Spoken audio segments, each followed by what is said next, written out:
Nice, crisp, chilly morning again. I think I registered like 58 degrees in my driveway this morning in South Tampa. Got over to Pinellas. Yeah, everyone knows somebody that says Pinellas instead of Pinellas, right? Yeah. Yeah. So I think I was 58 in my South Tampa driveway this morning. I rolled across the bridge and, when I got over on this side here in Pinellas, hit 60, but, ooh, man, it feels good. What was that goofy weather term, Fester, that you used a couple of weeks ago, and then you tried to get Dennis Phillips on Channel 28 Action News to use your term? I tried to introduce him to my term. Right, and listen to what happened. Oh, by the way, welcome to the MJ Morning Show. I am MJ. I've got Fester over here. I've got Roxanne over there. I've got Froggy over here. Yes. So, oh, geez, let's go. Hang on a minute. Froggy, can you talk? Yes. Can you talk, please? I'm only in the... You sound good. Hang on a minute. Left speaker. Hello. Yeah, again, our equipment sucks here. Hold on. Let me push buttons. All right, try this. Check. Okay, hang on. Ooh, Talk. that sounds better. Talk. Hello? Hello. No, it's not. I don't Nothing. Yeah, hang on a minute. Let me try this one. Talk. Hello. Hello. Can you say something All right, besides hang hello? on. Goodbye. Oh, there we go. Oh. Okay. My God. You know what? They're not going to learn around here until, like, we're off the air. Like, the whole, just the equipment just dies. She's going on strike. That's where they're going to figure it out. All right. Where was I? I've got a funny cold weather story. Hold on a sec. Let me. Can I finish with Fester first? Hold on one sec. Oh, yeah, the funny cold weather term. All right. So, Fester, Yes. you contacted me, and you said, "Hey, this was a week and a half ago. When was this? It was last week sometime. About this time last week. Fester says to me, "Hey, make sure you roll TiVo and you record Dennis Phillips on ABC Action News today. He's going to say my funny weather term at 11 o'clock." I didn't say that. That's exactly what didn't happen. I introduced Dennis Phillips to a new weather term, which I coined, humid breeze. No, you said you introduced it to the show first. Right. So I've never heard that hey, before. Dude, get chronologically correct. First, was it last week? It was like last Tuesday morning. This just happened. Yeah. Okay, so it was last week. It's still over a week ago. Right. Fester used the term humid breeze on the MJ Morning Show. Do you remember the context in which you used the sentence? Because it was very mungy outside. Yeah. The air was very thick, but there was a breeze coming through because the front that brought this cold weather was just starting. Right. And I was like, I opened my door and there was just this humid breeze. And then humid breeze. What the hell's that? And it actually very accurately described the weather situation. And you said, I've never heard a meteorologist use humid breeze. And I'm like, why don't they? And it's because they've never been introduced to it. So then Fester, I guess, sent the message. How did you message Dennis Phillips on ABC Action News? Dennis and I have a very, very inactive textual relationship. Okay. Yeah, so Inactive? before you and him became best friends. We're not best friends. We're listen. You're I know. acquaintances? That's not nice. Well, no.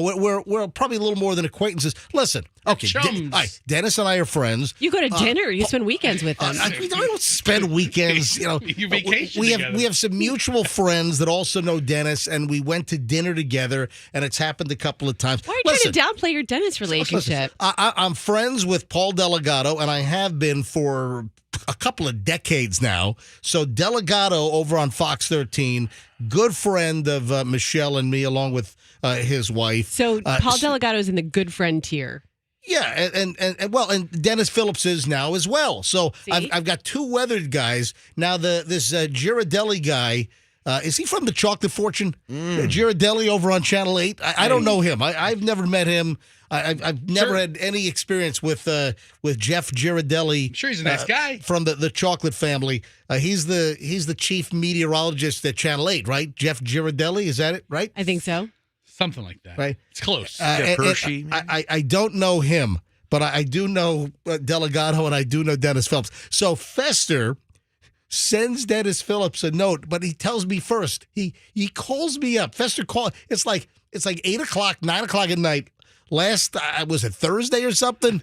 Maybe it was Wednesday, Thursday. I think it was Thursday. Hey, I texted Dennis and I told him to use the term humid breeze. I introduced him to the term. I'm telling you the conversation you had with me. Fester calls me up and says, "Hey, make sure you TiVo ABC Action News at 11 because Dennis Phillips is probably going to use the term humid breeze." Ooh. And I'm saying to myself, no, he's not.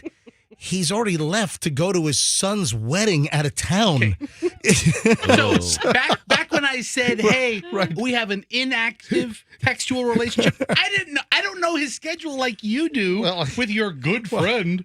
Well, So I knew that he was heading out of town for a wedding for his son. so he writes me back at 1:30 Friday morning. So this was Thursday. This happened. Yeah, I'm in New Orleans for my son's wedding. yeah.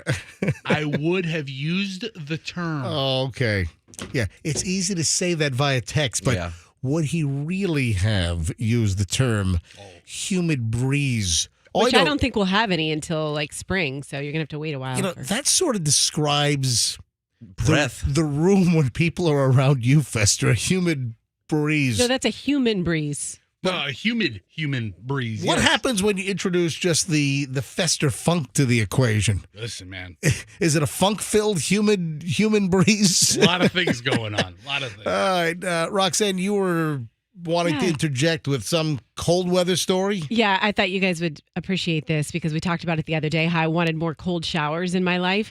So last night I stayed at my sister's. This morning I was taking a shower. I'm like, I've got to talk to Ange and figure out how she can get her water so cold. This is nice. And then I'm like, oh, because it's cold outside. Exactly. I had to explain to Roxanne, if you missed this, folks, a couple of weeks ago, Roxanne said, why can't we get cold water? Why would I turn on the cold water faucet?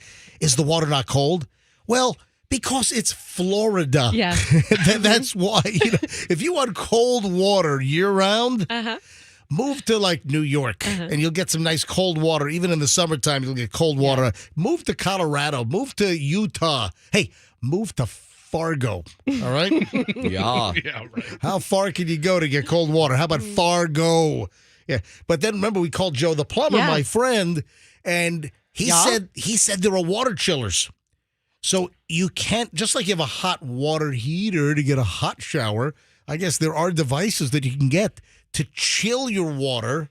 So if you really wanted like Arctic stream water in your shower, I don't know. I don't want to take a cold shower. Oh, I think it's refreshing. Oh, man, I want a hot shower. I don't want a cold shower. All right, 6:07, just getting rolling. It's a busy Wednesday morning here on the MJ Morning Show. We've got Billy Joel and Sting tickets again after 9 o'clock. Listen and win as Sting and Billy Joel are coming to Ray J, the only concert of its kind with both in concert on February 24th, and we have your tickets after 9 o'clock. You can win them here on the MJ Morning Show. At 6:08, let's grab traffic with Pat, and then we're back in minutes here on the MJ broadcast.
found out that Fester met a listener in the parking lot. Yeah. I mean, why didn't you bring this up at the beginning of the show? I mean, we come on the air at 6 o'clock. I think that's pretty significant. So we go to break. Listen to this. We did the opening of the show. Yes. We did 8 minutes of yak yak. And we're just talking about various things, show opening. And then we go to break, play, Pat's traffic report and go into, the commercials. And Fester says, oh, hey, check your bag. Got a gift for you. So I turn around, and Fester is, and if you're watching MJ TV right now, can you see my bag back here? Is that visible? Yeah, we see it. I guess so. So right back here is, this little carry bag where I keep all my prep junk and some other things. See, I thought you would have seen it. Like, I came into the studio a couple of minutes early, and you had your back turned, and I just dropped it in your bag. How would I have seen it? I don't have eyes in the back of my head. Because you're in and out of your bag all show. I thought you were going back to... What am I mean, I'm not in and out of my bag. I take the pile of stuff, all my prep, and I take it out of the bag. I'm actually not in my bag during the entire show. 5 minutes before the show started, Right. I walked in.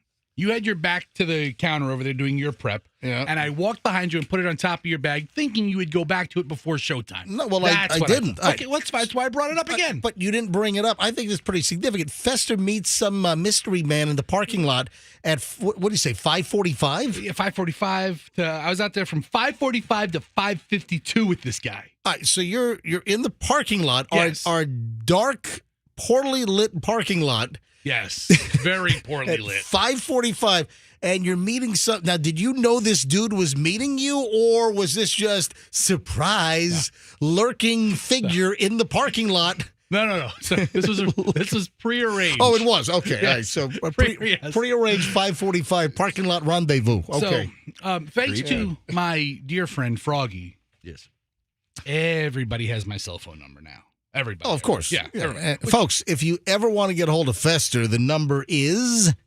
Oh, you're gonna ask me? I'm not going to say it. Hey, wait a minute. Oh, I thought they moved the number back there. Oh, Blends it's right- into the wall. It's right behind me. 813-310-8444 is his official number. Yeah, I mean, it's Everybody knows. the worst kept cell number in town because Froggy's blurted it out. It's got to be hundreds of times now. So this listener texted you 813-310-8444. And he texts pretty frequently. And by the way, this is not a gimmick. No. This is not like, oh, Fester's got a burner phone that Froggy gave out. No, this is Fester's one and only phone. only His one. number for 20 something years. 25 years, yeah. You've had this number forever. Ever. 813-310-8444. So it's not like, oh, hey, here's my private cell number. Yeah, you get the lawyers on TV. You've seen some, hey, call me on my personal cell phone number. Yeah, okay. Yeah, I'm sure that's your only cell phone number, lawyer dude.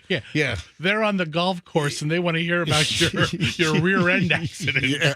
All right. So go ahead. So he says, about a week ago, he sends me a picture of this bag. And he's like, hey, have you tried these? And I was like, I've never even seen them before. So he texted you last week a bag of this food product. item, I'm this sorry, yes. this snack item, and it's a bag of a food product. And he says, hey, have you tried these? And as I said, no, I've never even heard of them. I don't think I've ever seen them before. He tells me where he gets them. He gets them at 7-Eleven and convenience stores. Does he have 7-Eleven feet? Did he show up in the parking lot with no shoes on? Jiffy feet. Yeah, Jiffy feet. He didn't get out of his vehicle. I kept a safe distance, not that I could run from anything. wait a second. If you knew the guy was coming, No, he's fine. You didn't keep a safe So, distance. his name is- What, you put on a Kevlar vest as well? Yeah, I was crouching behind a shrub. What do you call CeeLo, our former intern on the MJ and BJ morning show, who has been, I can't believe that. I can't believe Chrissy has been like a St. Pete cop now for like 20 years. I know. She's amazing. It's insane. Anyway, a former intern of ours has been with St. Pete PD for just a long time, and she was an intern. I mean, back, I think when she was in college. When you talk about our former interns and the varying degrees of great success that they've achieved in their life. One of them married rich and drives around in a Rolls Royce now. That's right. Yes. Which one was that? Kenise. Oh, Kenise. Yeah. Whatever happened to Kenise? Remember our intern Noe? Noe? She had blonde hair. She was a swimming instructor. She got married last weekend in Texas. I do not remember Noe. I'll show you a picture. She was No, I don't remember. Hey, No. back in the day, Roxanne, I don't know if you knew this. We had, on average, 3 to 4 interns a day. every day. Oh my gosh. 3 to 4 a day during the old MJ morning show, and it was quite a circus. Anyway, someone told me that Kenise married some kind of billionaire dude, and she like picks between the Bentley, the Rolls Royce, the Lamborghini Good to for drive, her. whatever. I don't know. Good on. I tried to marry that guy, but he's one out. All right, so you meet the guy in the parking lot with his 7-Eleven feet Yes. at 5:45 this morning, and he hands you a bag, and you've He told me he was going to bring one bag, and he goes, "You could share this with MJ." So I write him back. I go, "Listen, with all respect, MJ and I don't share stuff." you mean with like- all due respect. I don't know how much was due. All right, go ahead. But I said, listen, MJ's not that much of a grab bag sharer. I don't see you putting your hand in a bag that Yeah. 3 other people have put their hands You can pour in. them out, you know. Yeah, exactly. I mean, we do have the technology to pour them out All instead of good points. jamming your hand in and like getting your little mungy toilet fingers all over the food inside. So he brings 2 bags. So it looks like me, Froggy, and So Roxanne. what did he say to you, though? He sends He's you a picture of this particular food product.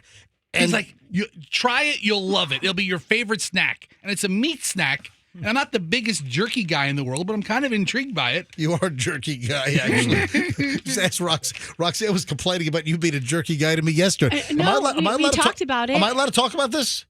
We've resolved it But off you air. told me yesterday. We told the whole room. I said to the whole room at the end of the show. I said it to everybody, and Fester and I have resolved I it. don't remember. What'd you I've say? turned You weren't over here. a new leaf. So Fester's is a jerky guy, but now he's holding a bag of jerky, and he really is a jerky guy. Jerky. All right, so this listener, do you even know the listener's name? His name is T.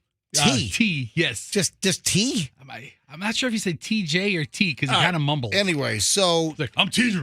T drops off, and he dropped off 2 bags. 2 bags. So you have one. Yes. And then you put one in my little prep bag behind me, which you said, hey, you see what I put in your bag? No. And then I turned around, and well, there it is. And he brought us Wild Bill's handcrafted in small batches, cured and seasoned pork belly bites. I'm holding it up right now to MJTV like I'm one of the Price is Right models. And, do they still have the guy model? Remember like 10 years ago, they made a big deal about, the Price is Right is getting the first ever like eye candy, Ken doll male model. Do they still have that? I think they still do. Yeah, they still a have him. couple. And Drew loves him. Drew loves him. He's like, let's. Oh, look at this. Yes, this is like the supermarket game. Do they still play that one with the old NCR cash register? Do they still have that game where you have to add things up? I'll take 5 of those. I'll take 3 of the Vandekamp's pork and beans. And you can't go over like whatever the number is. They still do that? Yeah. I'll take 1 Wild Bill's pork belly bites, Drew. Back in the day, it would have been Bob. I would have been way under on how much they cost. They're like $10 a bag. If you Really? took one, you'd go over. So if you want to stay, the cash register game back in the day on The Price is Right, which I don't even know if they still play that game, but didn't you have to get like it was like $7.95? It was you had to get to a certain number. You couldn't go over. So you had to pick a certain number of items without going over. But if you picked 1 bag of the Wild Bill's pork belly bites, you would immediately go over and, so sorry. Then you get the Bob Barker shove, and he says, we'll have more pricing games coming up next. All right, so are we supposed to... You can do whatever you like. Now, the bag appears to be sealed, but, I mean, you could use a syringe to inject something through the plastic. Yeah, that's what I'm thinking. Yeah, hang on, let me do a Yeah. Press against the bag. an air test to see. No, it seems pretty. I'm kidding. So T, if you're listening, I don't think you poisoned our little snack bites here. So he says we've got to try He these. said you'll love them. He said you'll love the smell of them. You'll love the taste. We'll love everything about them. Okay. He's a big fan. Was he sort of bouncing off the fact that on multiple occasions over the years, I've talked about those pork jerky snacks that you get at Costco, the South Korean or the Korean barbecue. You know what I'm talking about?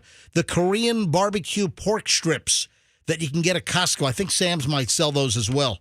So here was T's concern when I said bring an extra bag for MJ. Right. He's like, I don't know. He goes, does MJ like gas station snacks? So I told him. I didn't remind him. He didn't know. I told him MJ's favorite snack is like pork rinds from the gas station. I mean, or from listen, anywhere. I only have pork rinds maybe once a year, and also I get pork rind lung. What? Well, it never fails. When I eat pork rinds, it's like you inhale like a flaky pork rind particle, and it like gets lodged in my lung like asbestos, and like I got to call a lawyer and get the mesothelioma booklet. No, seriously. Like you're working in insulation. Whenever I eat a pork rind, and I like pork rinds, but I only eat pork rinds like once a year. In a convenience store, and I'm like, oh man, I can't. So it's like once a year, but it never fails. Whenever I eat a pork rind, somehow I breathe in like a little flake. It's not supposed to go down that tube while you're swallowing. Well, it just feels that way. Okay. And it feels like I've got some kind of foreign particle. And you like try to hack it up for like the next 7 miles down the road. All right, so he brings us these Wild Bill pork belly bites, and he wants us to try them, right? Yes. Okay, I'll tell you what. I don't want to get too late here. Was this his company? No, he's not. It's no. I don't want to get too late here. So when we get back, It might be. I don't know. For we've got early morons in the news next. Great pile of early morons in the news. But first, a taste test, and then also I teased that Wawa pizza story yesterday, and I don't think I ever really got into it. And I like Wawa. I think Wawa is a great operation, but an unlikely source was commenting on their new pizza offering. And so hold on a minute. That, morons of the news, a lot of crap. And we'll do a little taste test from T, who met Fester in the parking lot at 5:45 this morning, giving us pork snacks. All right, hang on. It's all next on the MJ Morning Show here on Q105. Stand by.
right, 641 at the MJ Morning Show. Got the whole team in studio. Fester, everything all right? You rolled out on the cell phone, so usually I don't see you on the cell phone this early. Yes. Family member? Wife? No, everything's good. Everything's good. Who was it? We've been having an issue in the morning getting ready with little boys doing what they have to do to get ready to get out of the house. Yeah. So Hudson called me. He called me off mommy's phone I got you. to let me know that he was doing what he needs to do in the morning. So good job, kid. He brushed his teeth, He has to take a vitamin every morning, eat his breakfast, all that's that. good. All yeah, right. get dressed, stop bitching and complaining. I thought it was something more entertaining. All right, thank you. All right, let's move. I would have told you if it was. Let's move along. All right, so let's. No, because I usually don't see you as we're going to commercial break, and I see the phone rings, and you get on the phone. I just see you hurry out of the studio. I just want to make sure that the garage isn't on fire. Like your wife's Tesla didn't burst into flames or something. Just checking. I wish my house would catch fire. What? Oh man, it'd be great. The insurance money. What the hell? I'd make out. You just said you wish your house would catch fire. Oh, that'd be great. We just What is wrong with you? knock it down, have a whole new rebuild. That'd be great. What is Roxanne shaking her head? What Oh, What yeah. is wrong? That'd be Hopefully great. your family will be out of the We'd be house. out of it, right? Who the hell says that? I mean, listen. All of your personal effects and things that your mementos and your life. Yeah, all of it can go. Right. Yeah. That'd be fine. Dude, Get what a new is wardrobe. wrong with I'd you? get a new couch, a new recliner. I have never heard anyone say, "I wish my house would catch on fire." What is wrong with Do you you? also every wish? time we leave for vacation, it's the last thing I say before we leave. What? All right, I hope you burn down. Are you kidding I mean, me? I wouldn't set it on fire. I mean, but maybe lightning Dude, you are strikes. whacked. Do you also hope for maybe a sinkhole, or is it any sort of natural disaster that you might appreciate your house being No, carried away it's- in Dorothy and the Wizard of Oz, like a tornado? Roxanne, that's ridiculous. A sinkhole leaves the property unusable. If it burns, Oh, there I we can go. level Good and point. rebuild. Good point. You know, Okay. I hope a GE turbofan falls off an airliner through my house, like in that movie Donnie Darko. You ever see that? You don't think that when planes fly over your house? If that engine fails right now, it's going to land on my house. That they didn't fix the engine to the wing with the pylon properly. All right. Like a Chicago DC-10 deal or something. All right, so before we get into early morons of the news, dude, that's a sick, twisted thing to say. I'm sorry. All right, let's. Sometimes things that you kind of say come true. Dude, now if it burns down, I'm like lead suspect. You put it into the universe. Speak it into existence. What'd you say, Froggy? You're great. You manifested it Yeah. into the universe. It's like the secret. Good. All right, so we got to open up the Wild Bill's cured and seasoned pork belly bites, a.k.a. burnt ends, handcrafted in small batches. And this is a 3-ounce bag. What's the cost of these things? Any idea? About $10 a bag. Are you serious? Yeah, you can buy 3 of them on Amazon for $28. Hold on. This stranger dropped off 2 packages, so $20 in pork belly snacks. A stranger just dropped these off at 5:45 in the parking lot. I mean, a loyal listener. Yeah, all right. But yeah, stranger. All right, here we go. Let me open these things up. Where's the little? There it is. Got to find the little notch, in the plastic, and then you got the little Ziploc thing in here as well. All right, I'm opening up the Wild Bill's pork belly bites, which this listener T or TJ, Something like that. I said we've got to try. All right. Give them a smell. Very smoky. Actually, they do have an appealing scent. All right, here's a. Oh, they are kind of burnt. See, they are charcoaly on the end. And hang on. Froggy, here you go. Can I please see the packaging? Sure. Oh, Roxanne's going to scan it with her app and realize all this. You shouldn't scan beef jerky. It has so much sodium. Oh, I man. just want to find out. It says dog treat, not for human consumption. No, I'm kidding. Yeah. No, They're really good. I don't know how appealing eating is on the air, folks, but It's not. these are good. They're Or really if you good. really want. Yeah. So, Oh boy, yeah, let's keep this to myself. what? She scanned it with her healthometer app. Oh, that's right. Roxanne and the what is that thing called? Yucca. Is it what? How do you spell it? YUKA. Okay, so it's a yucca. Yeah. All right. So there's an app called YUKA, and you scan the UPC code on any product, and it tells you whether it's healthy or not, right? Yeah, it does. I'll just keep all this information myself. Well, it's all right here. There is a convenient nutritional panel right here on the bag, and I can tell you total fat is 7 grams, protein is 11 grams. That's good. Sodium is 530 grams. Milligrams. What is the serving size? Oh, one piece. No, kidding. Froggy, did you just spit it out? No, I accidentally grabbed the flavor or the fresh packet. Oh, That was in my mouth. I was like, oh, the desiccant or whatever, the little silicone, the moisture agent or I'm whatever. like, this doesn't taste that great. And I'm like, oh, there's a bag in my mouth. Hold on, you wait a minute. I just pulled. You did not. I didn't eat it, but it was in my mouth. Why would you put the little drying I just grabbed packet? a handful. I don't know. I'm holding it up to MJ TV. I just reached into my bag and pulled mine out. You really did.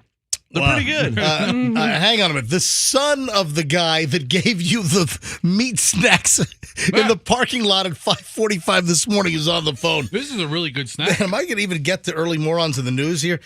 Zach. Hi, Zach. You're on the MJ Morning Show. Hi. Hey, good morning, MJ. All right, so Zach, your dad dropped off the meat to Fester in the parking lot this morning? Yeah, I was with him. Yeah, I was the guy next to him. Yeah. What's your dad's name? Because Fester doesn't remember. Dad, what do you want to go by? Meat Man. Yeah. Meat Man? No, so it's Wow. like T. T is his name. TJ or something. I'm asking you because I'm on the phone with him. Yeah. Zach, hey, Zach, just tell me your dad's first name. TJ. Right, TJ. There you go. All right. TJ Because Hooker. he said, my Yeah. name is TJ. T. Anyway. I'm like, what the hell are you saying, Hey, man?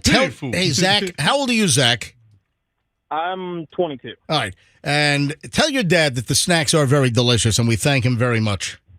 Yeah, no. So the funny story about that, I found that at a 7-Eleven once, and I got it for my dad.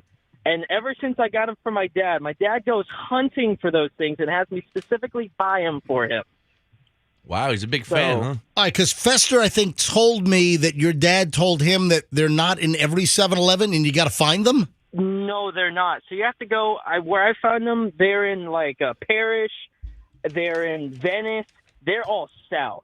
So that's the only places you can find them, really. Wild Bill's pork belly bites at select 7-Elevens, I guess. I mean, very few 7-Elevens, apparently. All right. Hey, thanks for the morning meat. I appreciate it. Yeah, no problem. Hope you guys enjoyed it. Thanks, Zach. All right, Zach. We did. And Thanks, thank you, TJ. Dad. Thank you. Very nice. And it's cold out, so we're not going to have the meat sweats today, thankfully. Where the heck was I? I was trying to do some early morons in the news. Do I have time? Yeah, I guess I can get to an early morons in the news item. Oh, great story out of the Villages, man. At least let me get one in here.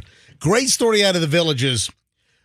A sales rep up in the Villages, America's friendliest hometown, the Villages, will escape prosecution possibly in a chicken wing assault. All right, what? A sales rep for the properties of the Villages. So is this a guy that sells homes in the Villages? Is he in the model home Is when you he, walk in? is he selling the lifestyle? Is he selling the herpes in the Villages? Do you want your parents to get venereal diseases? Come on down. That's right, baby.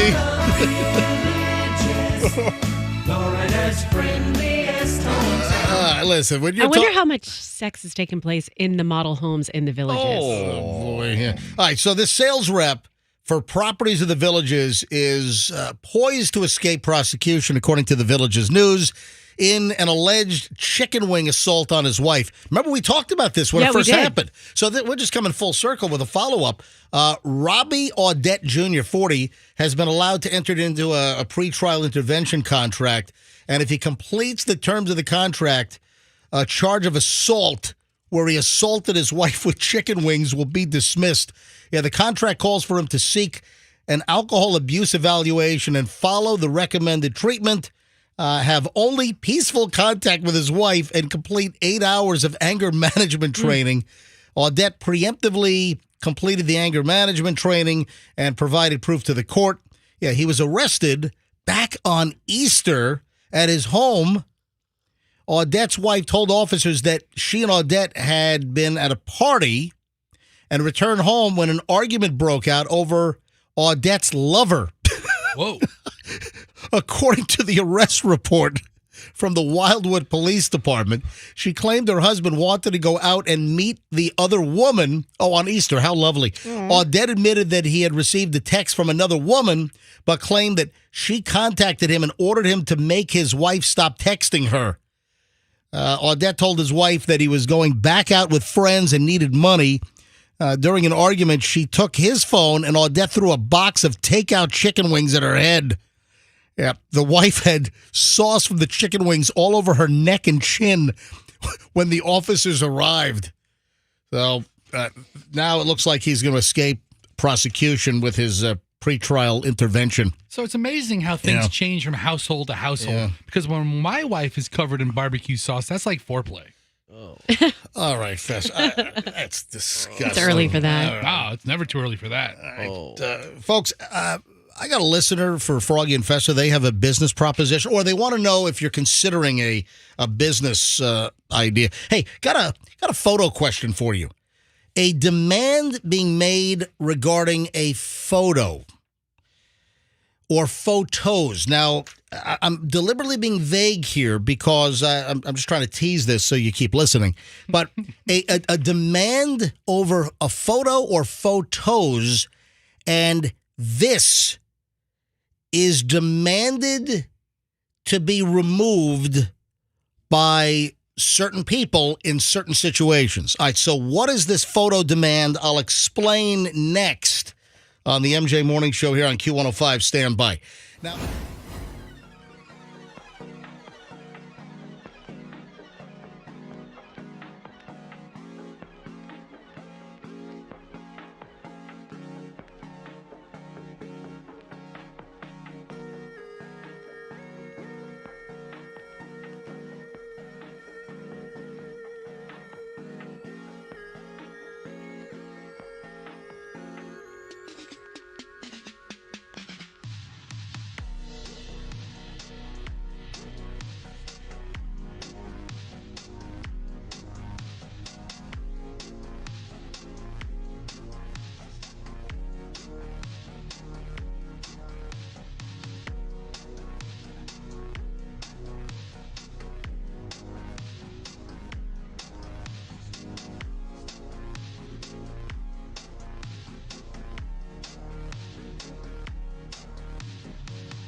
Morning show, MJ, Froggy, Fester, Roxanne on a Wednesday morning.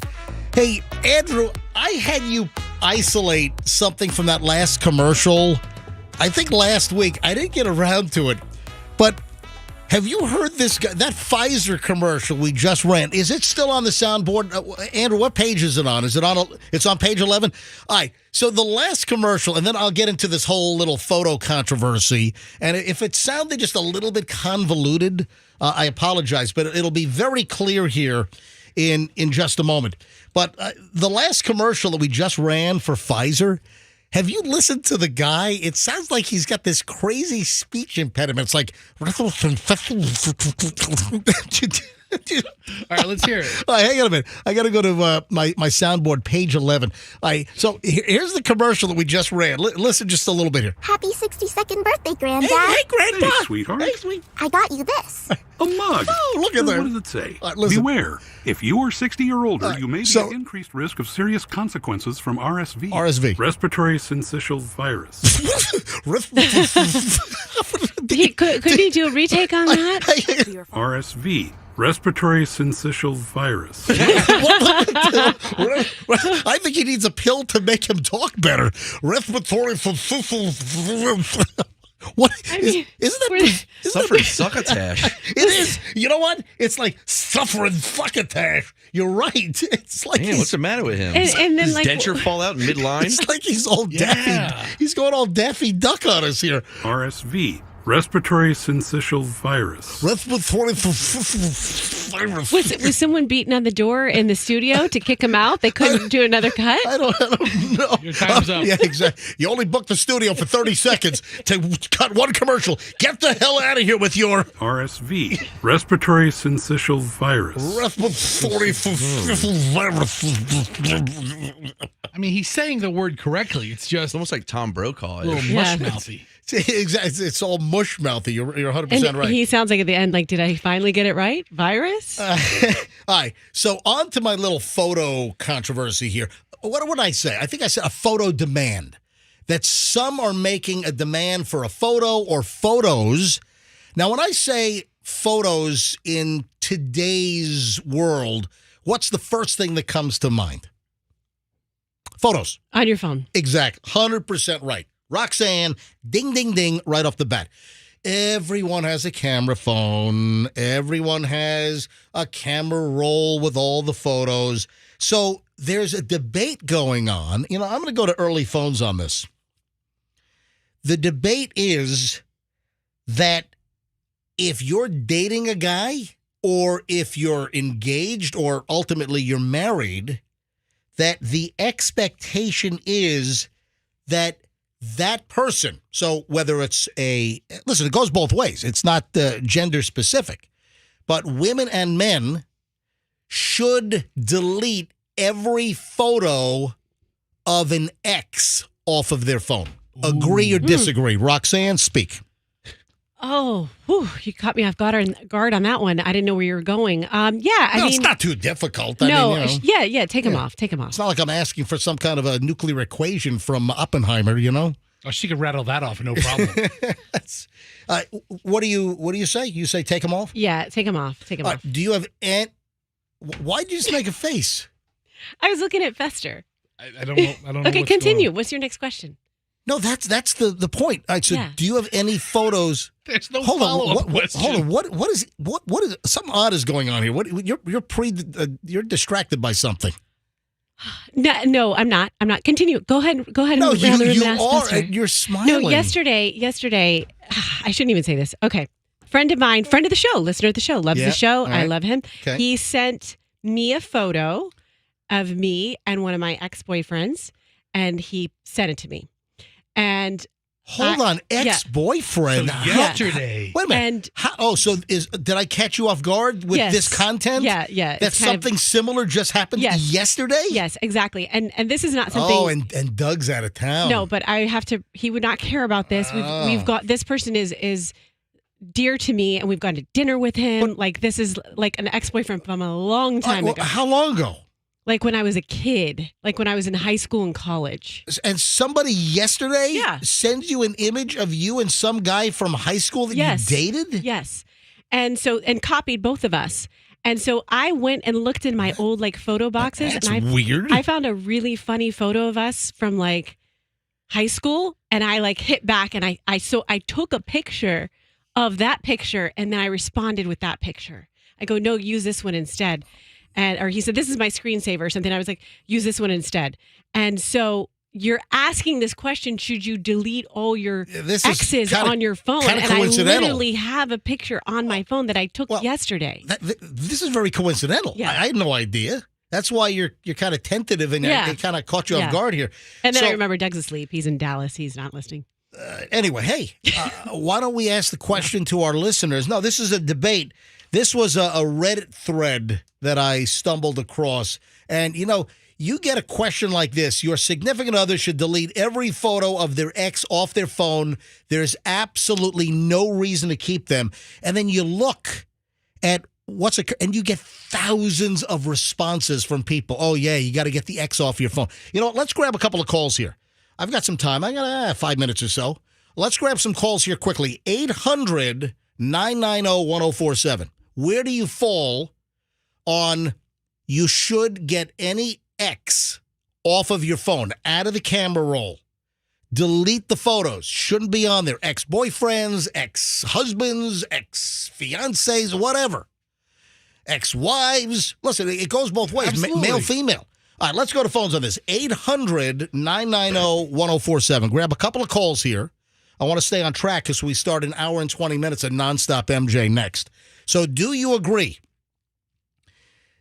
Do you have exes on your phone right now? Does your significant other now know that there are exes on your phone, or is it like a little secret that you've got exes on your phone? 800-990-1047. That's the number to get in. We'll grab a couple here. So I guess the question is, do you have ex-lovers, ex-boyfriends, girlfriends, wives, whatever? Do you have these photos on your phone, saved either in the camera roll or in the cloud, whatever? But I guess it's more like accessible on your phone right now. And where do you stand? Do you agree that you should remove photos of exes off your phone? All right, Andrew's screening calls right now, and we'll grab a few here. And listen, did you get busted? Did you get into an argument? Has this been an issue with your significant other when they saw pictures of exes on your phone? Do all your exes live in Texas? All right, 800-990-1047, 800-990-1047. So, Fester, bring up the phone screener. It ought to be automatic, but obviously it's not. I was too busy looking at Roxanne's picture of her with her ex. All right, let me grab Sharon in Bradenton. Sharon, MJ Morning Show on Q105. Welcome, Sharon. Welcome. How are you? We are well, and what is your deal with photos of exes? I say get rid of them. No need to keep them. That's the past. Move on with your life. Man, I'm telling you, I am listening to George Costanza's mother. I'm telling Sharon. Sharon, you have to move on. Let the past be the past. 100%, Sharon. Thank you. I appreciate you calling, Sharon in Bradenton. Brenda in Clearwater. Brenda, you're on the MJ Morning Show. Hi, Brenda. Hi. Brenda, where do you fall on having exes on your phone or your significant other having exes, pictures on the phone? Absolutely do not remove them. They're memories made. And if your new relationship is so insecure that you can't keep an old pic on your phone, as long as it isn't anything that's filthy or affectionate or anything like that, no, do not remove them. I think that is very well said. And it comes down to trust. If you have a good relationship and you trust somebody, then, if something happened in your life, you can't erase life experience, right? Exactly. It brings a memory to mind. It brings a time in your life.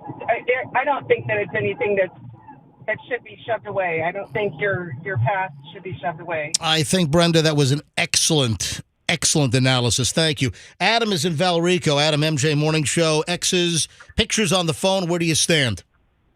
Morning, guys. Hey, it's Adam from Idaho. Get rid of those things. They can only end up causing some kind of trouble down the line. It ain't even worth it. Really, the only reason you should have, exes in photos is if, ex-spouse with kids, and it's a nice shot. It's a nice photo or something that you wanted to show the kids off, and, the ex just happens to be there. Listen, both ends of the spectrum. Mm-hmm. From Brenda now to Adam, completely polar opposite. Adam, thanks for the call, man. I do appreciate it. Let's grab Patrick in Hudson. Patrick, phones of exes or pictures of exes on your phone, where do you stand on this? Well, good morning. I got caught up in a situation a long time ago where I set my phone down and I had a lady friend pick up my phone and go through it. And saw some pictures of. I mean, they weren't. They were good pictures. They weren't like And, explicit. But also, that's a violation. Somebody going through your phone, that's a red flag right there. Yeah, exactly, my friend. And I had lesson learned. If I get into a relationship, all of my photos are gone. So it's kind of a fail-safe type of thing, Yeah, so the woman that went through your phone, did that last or no? No, sir. Yeah, I didn't think so. Thank you. Quickly, Jarvis in Tampa. I'm running late here, but Jarvis, quickly, go ahead. You're on the MJ Morning Show.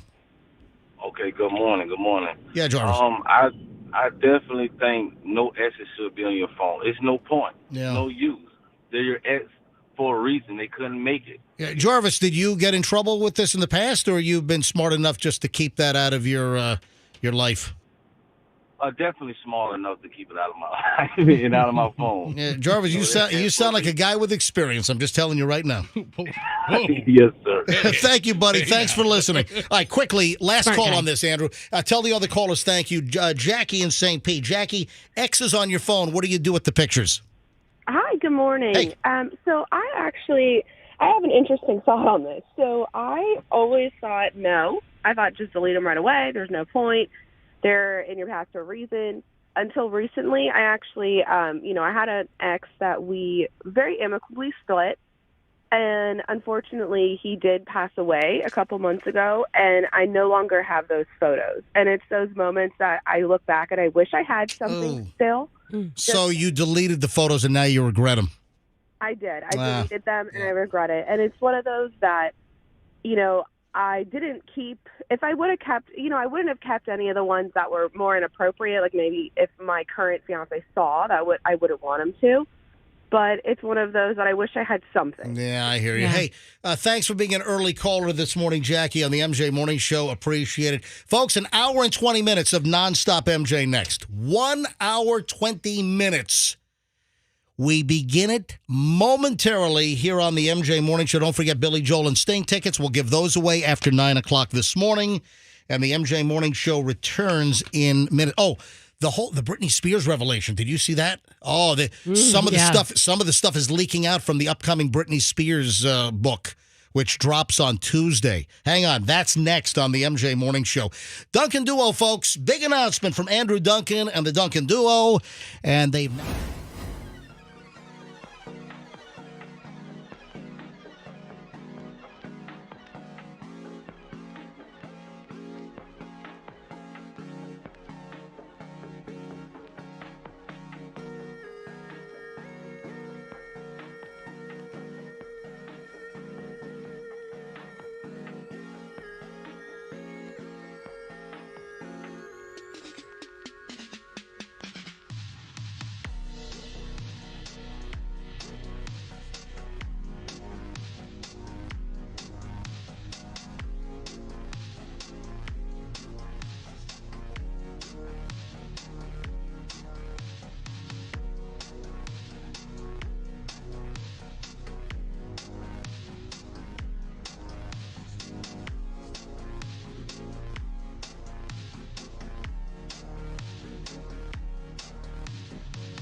Hour and 20 minutes of nonstop MJ right now. Start the clock. And I'm going to tell you right now that I never do exactly an hour and 20 minutes. It's never under. It is always a little bit over, even more than an hour and 20 minutes of nonstop MJ. We will give away the Billy Joel and the Sting tickets after 9 o'clock. We're doing it every day this week after 9 o'clock every morning. Our final hour where the content is just as solid. And we're giving away tickets to the hottest show around. I'm getting a jillion phone calls. Hey, MJ, any extras? Hey, if you have any leftovers, can you... I've had dozens of calls and texts already from people. Hey, man, you going to have a box at the Billy... I'm like, yeah, I'm going to have an MJ private box. Yeah, whole box. Yeah, the Glazers are giving me their box for the Billy Joel and the Sting concert. Yeah. Right. All right. So we'll give away Sting and Billy Joel tickets in the 9 o'clock hour, and then we'll do it again tomorrow and then again on Friday. So heads up. Hey, Roxanne, show that picture of you in the pool. No, I'm not. Come on. Of the what? Come on. Roxanne just showed me a picture during the break. It's you at 18. It's so cute. Oh, come on. We got to see it. All right, hang on. All right. Am I allowed to talk about this? Can I? She brought it up. I mean, you didn't tell me no. What parts do you want to say? And I'll say, all right. zip it. All right, hang zip on. It. Well, okay, go ahead. I'll tell you what. So I'll just be respectful to Doug. That's all I ask. Oh, absolutely. I like Doug. So in the last segment, folks, if you were not listening, there was a thread that I stumbled upon on Reddit about a whole debate on should you get rid of pictures of your exes on your phone? And it's a whole debate. Nah, and we just took phone calls. If you missed it, it was a really good segment just a few minutes ago, and you can always go back and watch it on MJTV, or you can go to the podcast later on when it gets posted. Every day, our whole show is podcast posted by about 11 a.m. on all the major platforms. You just search for MJ Morning Show on Q105, and it'll come up. So we had a whole debate from this Reddit thread, and some people say that if you're in a new relationship or you're engaged or you're married, you got to get rid of any pictures of exes off of your phone. And Roxanne, during the break, said, hey, let me show you my ex. I think it was more like I was showing you me when I was a kid and less to do with my ex, right? I think you said, hey, here's a I don't know picture what of I me. said. I think you said, here's a picture of me and an ex. You haven't said zip it yet. All right, so I guess I'm okay. So Roxanne shows me. I wasn't showing you the ex. I was showing you me when I was a kid. That's what I was doing. That's creepy sounding now. By kid, you mean like 18 or 19? Yeah, Roxanne, 18. Roxanne said, first she said, I'm 17. And then she says, no, I was 18 because I've got the boobs installed. Oh, you didn't say zip it yet. Yeah. Okay, keep going. All right, so, because, listen, you've talked about this. Yeah, I don't care. That you got a boob job in high school. Yeah, I did. Good for you. I did. I was like completely flat chested. And you had just turned 18. Yep. And like the day after you turned 18, whoop, implants. Pretty much. Yes. I had them for graduation. Yes. The final couple of months of high school. It was the best thing ever. Now, did you have to take some days off from school? Of course you do. Plus, I got it done in Miami, so I had to fly to Miami. And hold on, you couldn't get your boobs done in Tampa Bay? No, because I told you this whole story. I have an aunt who was a Playboy bunny, and she was always like wanting to improve everyone. So she was like, honey, you really need to get you really need breast implants. Naked? Oh, yeah. On the internet? Yeah. No. She was a Playboy bunny at the Playboy Club in Fort Lauderdale. This is years ago. Back in the day where they had those old Playboy clubs. That your mother must have loved that. Is it your dad's sister? Yeah, my dad's sister. Your dad's sister. My dad's sister. Is pushing implants on you at 17 years of age? Yes. She was like, okay, we'll get that taken care of. Don't worry. What did your mom and dad have to say about that? They knew I was a little bit messed up in the head about it. Like I just couldn't deal. I was just like, I just don't feel right. So that's why when you hold on a minute. Yeah. Who implanted in your head that because you were small chested? Yeah. Who injected that into your brain?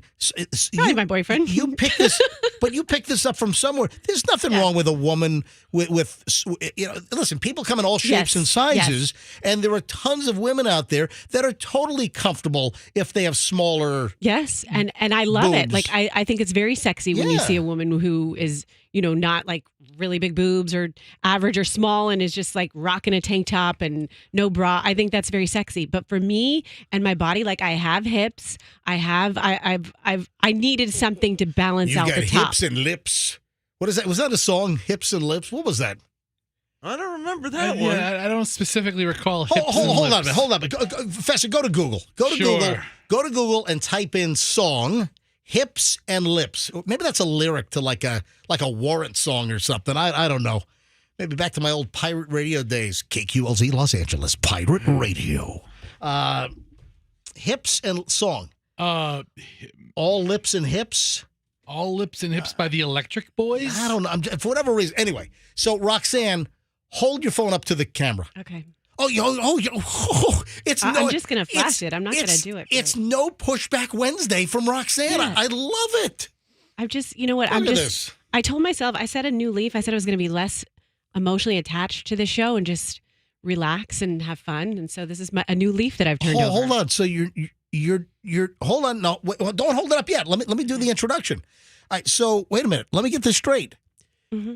You are not going to hold back as much. You're reborn. You're going to become more open on the show because there are certain things that you clam up about. Yeah. And is this a rebirth? I think it is. Yeah. Mm-hmm. So you're approaching the show a little differently, and you're going to be. I am. I started Monday. I was like, I'm going to do something a little different this week. Yes. Wow. And even some of the texters have been like, you look really relaxed or something like that. Look at this. Yeah. This is emotional. Yeah. This is good for you psychologically. Yeah. And then don't hold. Fester irritated me yesterday, and I just communicated with him, and it was fine. Yeah. Don't hold back. Just let her rip. What did he do yesterday? All right. So Roxanne, during the break, now both of you guys were out of the room. Fester, you were out. Froggy, you were out. And Roxanne says, hey, I've got an X on my phone.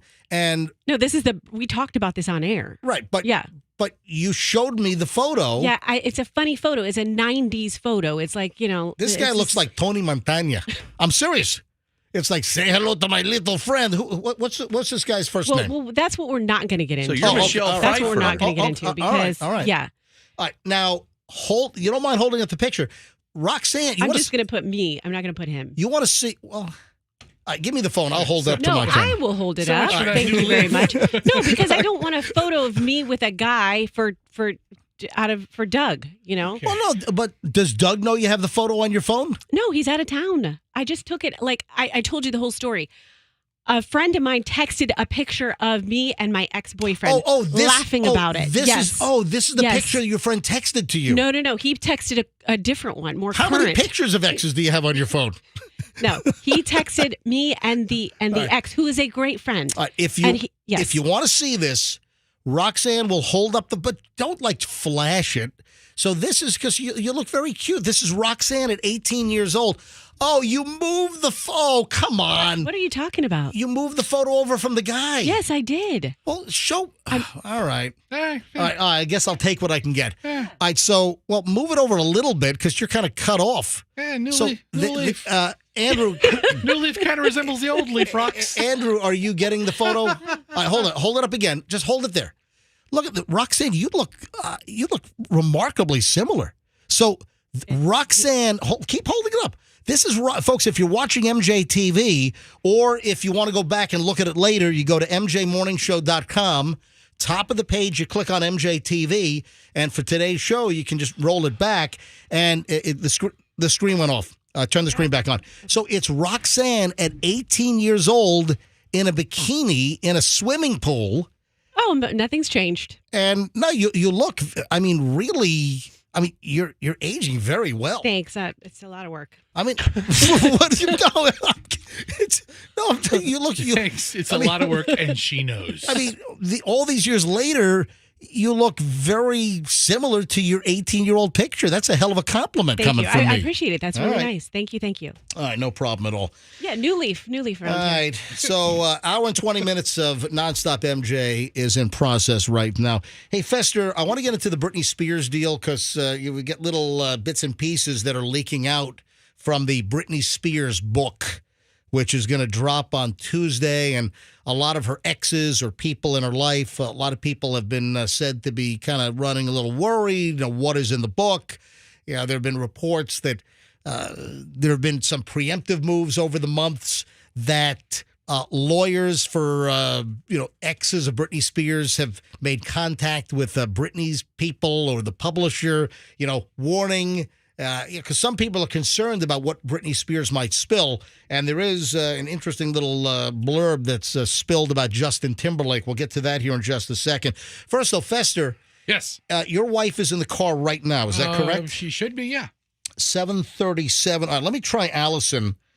Allison is Fester's wife, and on Monday's show, and there was no school on Monday for most of the area, but we did talk about this, that your wife took your 12-year-old daughter now, Hadley, to see that Taylor Swift concert movie. Yes, on Friday night they went. Yeah, but there's something else I want to address, and I saw, where did I see this? Oh, Hollywood Reporter, about what a disaster, what a distraction, what a loud mess, and just like the disrespect in the theater, that at the Taylor Swift screening, people are screaming, standing on the theater chairs. There are reports that you can't even hear Taylor sing in some of these screenings for this Taylor Swift Eras Tour movie that came out on Friday. Let me call Allison. I want to know what it was like. What theater did they go to, Fester? I sent them to West Shore Mall Theater. You sent them? Your wife's not capable of picking a theater on her own? Yeah, well, I bought the tickets. Oh, okay. And the tickets were sold out. I sent them to Brunswick, Georgia. Dude, and you know what I did? What? I got them the handicap seats. Every other seat was taken. I'm not going to separate them. You got them the handicap seats. Right. You tell Hadley to walk in with a limp. Oh, stop it. Come on, And Fester. Nobody asks any questions. You're teaching your kid to be a grifter at 12 years old. Really? You start young, man. Oh, my Start God. young. All right, hang on. 813. All right. Calling up Allison. This is Fester's wife. Everything you know or you think you know about movie theater etiquette and respect was out the window on this one. This was not a movie. This was an event. Hey, Allison, MJ and the team here live. Good morning.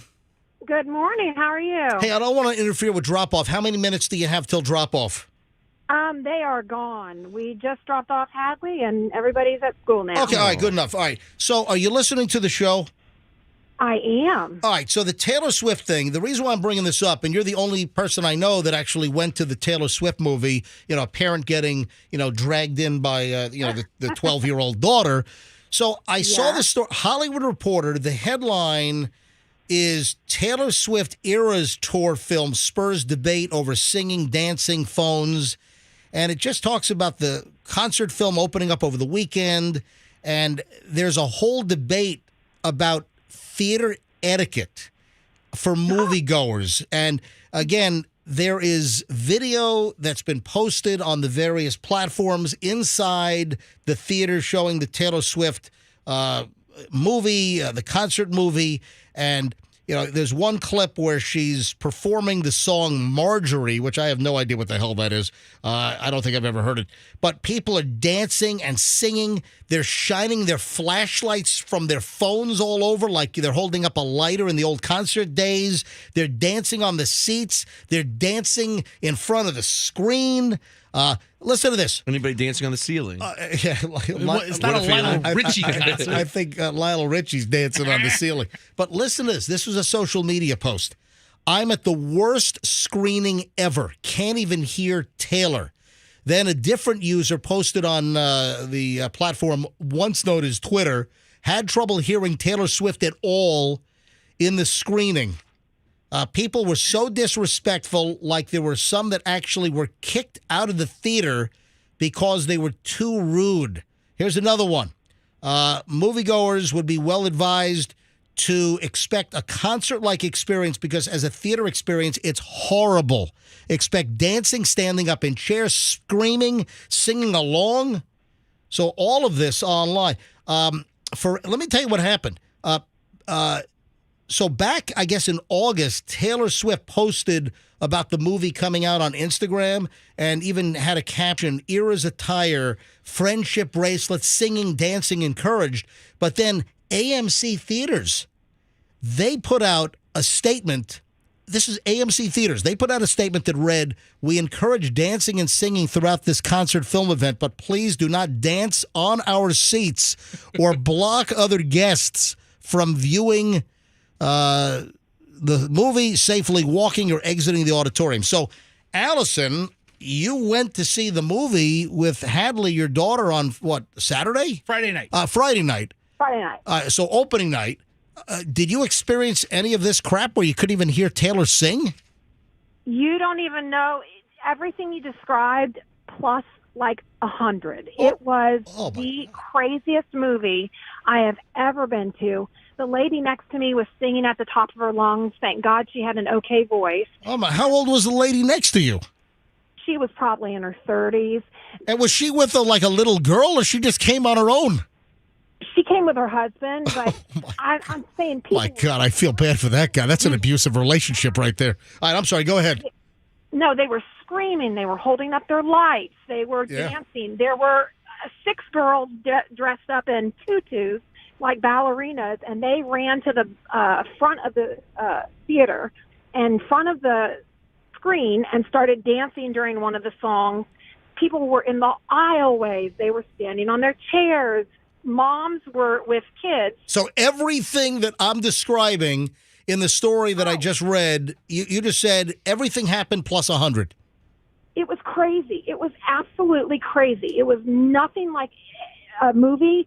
Everything that you expected a movie, just throw it out the window, because it was more like a concert, and a wild concert at that. It was not anything like a movie. So were there times where you couldn't even hear Taylor Swift sing because they were screaming and so loud in the theater? Absolutely. Oh, wow. Absolutely. It was just insane. And like moms were bored, and so some moms were looking at their phones and looking on emails and stuff like that. Lighting up joints. Lit up. Yeah. Lit up all over the place, and it was crazy, and it was hard to enjoy it because it just was so loud and so chaotic. So that's what I was waiting to hear. It was hard to enjoy it. It was so disruptive. Correct. Wow. Yes, absolutely. Sounds it terrible. was just crazy. Allison and Hadley come home. Hadley is just like bouncing off the wall. my She's so God. excited. Like she just ingested like a 5-pound bag of sugar. And Allison's like exhausted, and she even mouthed to me as she walked through I'm the door. sorry, by the way, shrinkflation. It's now a 4-pound bag of sugar. It Yeah. is a 4-pound I'm bag of sugar. sorry. All right, go ahead. But Allison kind of mouths to me, "What the hell did I just go to?" I'm like, "What happened? Wasn't it great? We love Taylor Swift, right?" And Hadley loved it, but Allison's like, "It was crazy." Hey, Allison, hold on. We got a caller on hold. I guess wants to confirm. Let me conference call you guys. Hi, good morning. Who's this? Carrie, is this you? Yes, hello. Hey, Carrie in Tampa. Hey, Carrie, you're conference called with Fester's wife, Allison. So go ahead regarding this Taylor Swift movie experience. Hi, Allison.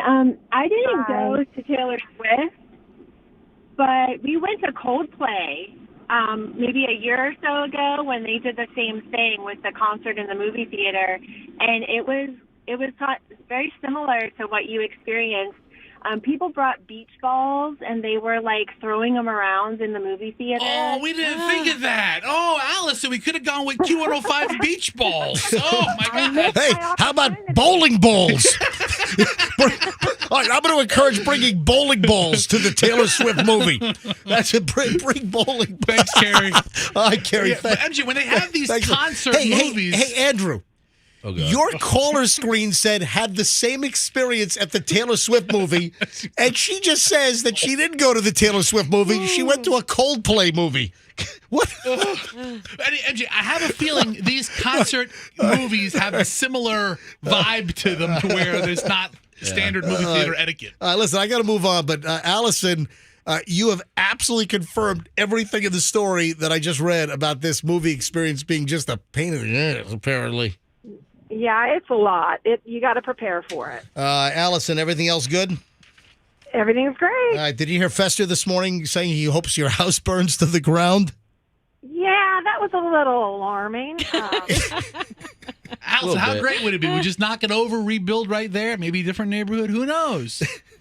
Oh, gosh, we have some issues to deal with, apparently. Apparently. Folks, if you missed it, what was the context? Fester said this morning that he hopes his house burns to the ground. I'm like, what the hell are you talking about? During one of the commercial breaks, my son Hudson, who never calls me, but he called me this morning to let me know that he did everything he had to do this morning to get ready for school. That's so sweet. Apparently, the last couple of days, he's been given a little friction. So, you said to me, "Oh, I thought it was something more entertaining, like your house was on fire." Yeah. Because Fester ran out of the room on the phone, so I thought something was wrong. And when he came back, I'm like, "Fester, is everything okay?" Because you ran out of the room on your phone, and somehow it came up. You said, "Oh, I thought it was something like important, like your house was on fire." And then you said, "Yeah, I wish my house." Wish? Yeah, Fester said, "I wish my house would catch on fire." I'm like, "What is wrong with you?"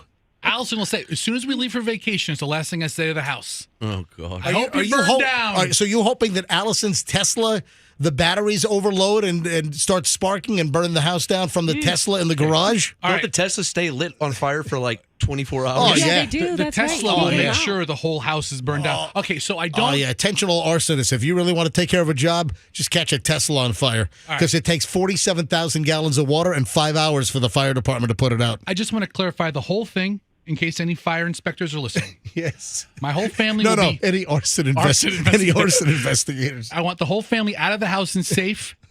I do not want my Tesla to catch fire. However, I wouldn't be totally mad at it either. You're whacked. All right. Hey, Allison, have a great day, and I always appreciate you coming on. No problem. Talk to y'all later. All right, bye-bye. Total confirmation about the Taylor Swift thing from your wife. Yep. Yeah. Total. Are they damaging the movie theaters at this point? Well, no, AMC was worried because they're dancing on the seats. They just started. How many? Listen, they're jumping on the seats. They're How going many crazy. seats got snapped off at theaters around the country? Right? How about the movie next to that theater being... All you hear is like cheering, and that'd be outrageous. Oh, yeah. Right? They're watching Oppenheimer. No, it's the 30th anniversary screening of The English Patient. Yeah. I don't know.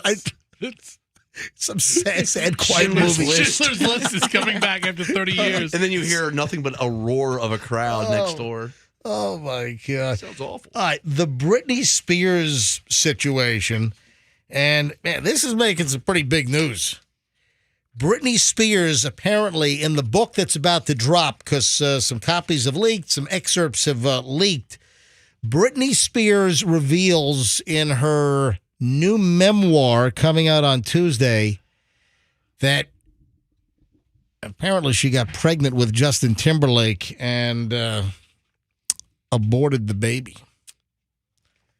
Is this one of the things that Justin Timberlake did not want to come out? I'm sure. Yeah. Like it's hard for all the families, like the kids of the did his and Justin Jessica's. And, Yeah. So in this book, Britney Spears, the name of the book is The Woman in Me. It's coming out on Tuesday. And Britney apparently writes, quote, "I love Justin so much. I always expected us to have a family together one day. This would just be much earlier than I'd anticipated. But Justin definitely wasn't happy about the pregnancy. He said we weren't ready to have a baby in our lives, that we were way too young. I'm sure people will hate me for this, but I agreed not to have the baby. I don't know if that was the right decision. If it had been left up to me alone, I never would have done it. And yet Justin was so sure that he didn't want to be a father." Rox, Justin Timberlake backlash here coming? I mean, that's such a personal thing. Like I that's just personal between them. That's how I view that. That's crazy that she even their put that business. out there. Yeah. I mean, in the book. What's she trying to do to Justin Timberlake? I think she's just trying to tell her story in her book, and Yeah. sometimes things will reflect negatively on somebody. But I also don't think you can hold something against somebody who makes a decision at 18 or 19 when they're in their 40s now. Do you think Yeah, there's for any real. Yeah. You think there's any chance that the MJ Morning Show gets a mention in this book? Ooh. Let me I tell you. remember that, Let me yeah. tell you. What do you remember? Well, I didn't know you guys then personally, but I listened to you. I would always listen to you in the 9 o'clock hour. So even when I joined this show 3 years ago, I thought it was much more entertainment based because that's when you do your entertainment Oh, that's stuff. right. You know, I typically did a lot of the entertainment stuff in the 9 o'clock hour. Wow. Yes. So what do you remember about the MJ Morning Show and Britney Spears? Well, didn't you have a campaign where when she shaved her head? Yeah. Then you had a billboard We had reflecting such? We had several billboards. Yes. Boy, did we. They ultimately it resulted in Britney's people, her lawyer, sending a cease and desist for us to remove all the billboards. And when Britney had that meltdown, when she had shaved her head, remember she was like attacking like a paparazzo with an umbrella, and she had that crazed look on her face. And listen, it seemed like a timely, topical idea at the time. I mean, I'm not like really proud of the campaign now. I probably wouldn't. Yeah, we probably wouldn't do it again. Doesn't hold up these days. I see a lot of things from the early 2000s that just didn't age well. Well, it's So- the mental health stuff. Yeah. Really show the spotlight on it now. Listen, I've grown, and I'm admitting that we probably would not do that Britney Spears billboard. But also, we didn't know the full extent of her mental acumen and condition at the time. But from People magazine regarding that, again, as little details are starting to leak out, when Britney Spears shaved her head during a difficult period in her life in 2007, the tabloids pounced. Well, listen, so did we, the MJ Morning Show. The pop star, who was going through a painful divorce at the time, was already a constant paparazzi target and gossip fixture, and the head-shaving incident seemed to support a narrative that she'd become erratic. But what was Spears herself thinking at the time? Quote, "I'd been eyeballed so much growing up. I'd been looked up and down, had people telling me what they thought of my body since I was a teenager," she writes. True. In this new book, the memoir, The Woman in Me. "Shaving my head and acting out were my ways of pushing back." That's what she writes in the book. After Spears, 41, was put in a court-ordered conservatorship in 2008, granting her father and a lawyer control over her financial and personal affairs, she says she was forbidden from keeping the new look under my conservatorship. I was made to understand that those days were now over. I had to grow my hair out and get back into shape. I had to go to bed early and take whatever medication they told me to take. Ooh, that's like a creepy kind of psycho thriller nightmare scenario, Yeah. Anyway. How much did she get paid for this book? Like a ton of money? No, listen, she obviously got a big advance. I'm sure the advance was... it's like $10 million I or would something? I would say the advance on this was probably $5 to $10 million. Probably. Yep, is what I'm guessing. People don't understand unless you live it. Nobody understands what it is like to become famous and like let's think about like the sports realm or the entertainment, like, artist, musical singer, etc. You stop maturing from an emotional point. Like you're stuck at the age at which you become famous. So I will and Britney has it tenfold because of what a superstar she is and was. And so she is really just still like a 16-year-old kid. Yeah. She really How is. do you explain Taylor Swift then? Yeah, I mean, I don't know if that's the case for everybody, but $15 million deal. So I had said $5 to $10 million deal. Actually, Fester just brought this up. No wonder why she's spilling all the beans. Britney Spears signs $15 million book deal to write tell-all memoir. Listen, you don't sign a $15 million deal unless you're going to tell some juicy stuff. And listen, getting impregnated by Justin Timberlake and then aborting the fetus, that's pretty serious. I don't do this often. Folks, I don't hang myself out and apologize much, but I would like to apologize to Britney Spears for the MJ Morning Show billboard campaign from, was it 2007? Now you do it when she brings out the book? It was like May or June of 2007. Yeah, I would like to apologize to Britney Spears. We had 3 different billboards up. And listen, it's 2007.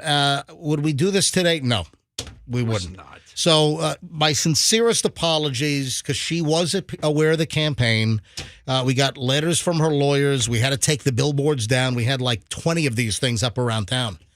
And there were various ones. Bring it back. We had one.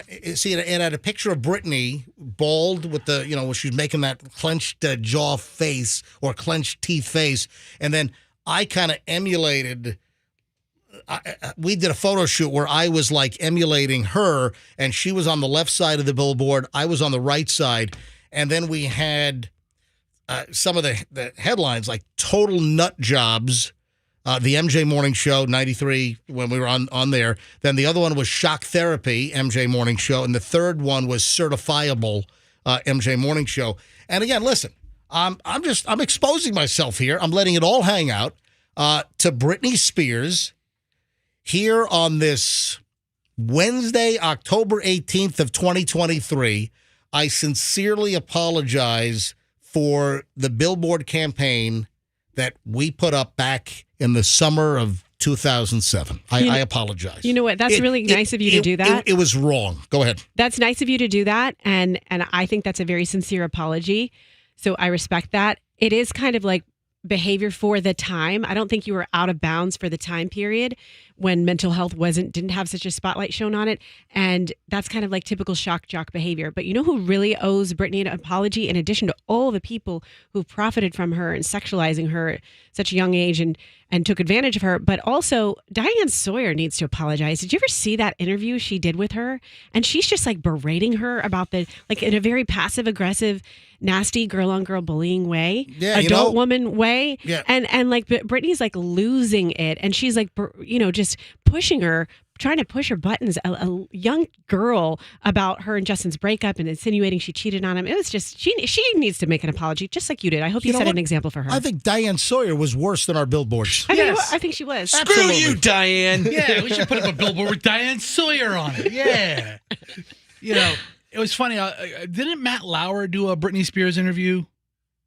Maybe he's the wrong guy. He probably did a condescending Britney Spears. That sounds like something. But I remember, I think them talking about the interview, and usually there's handlers and there's people and there's like several walls of people to go through before you get to the celebrity. And when they went to Britney's house, she answered the door.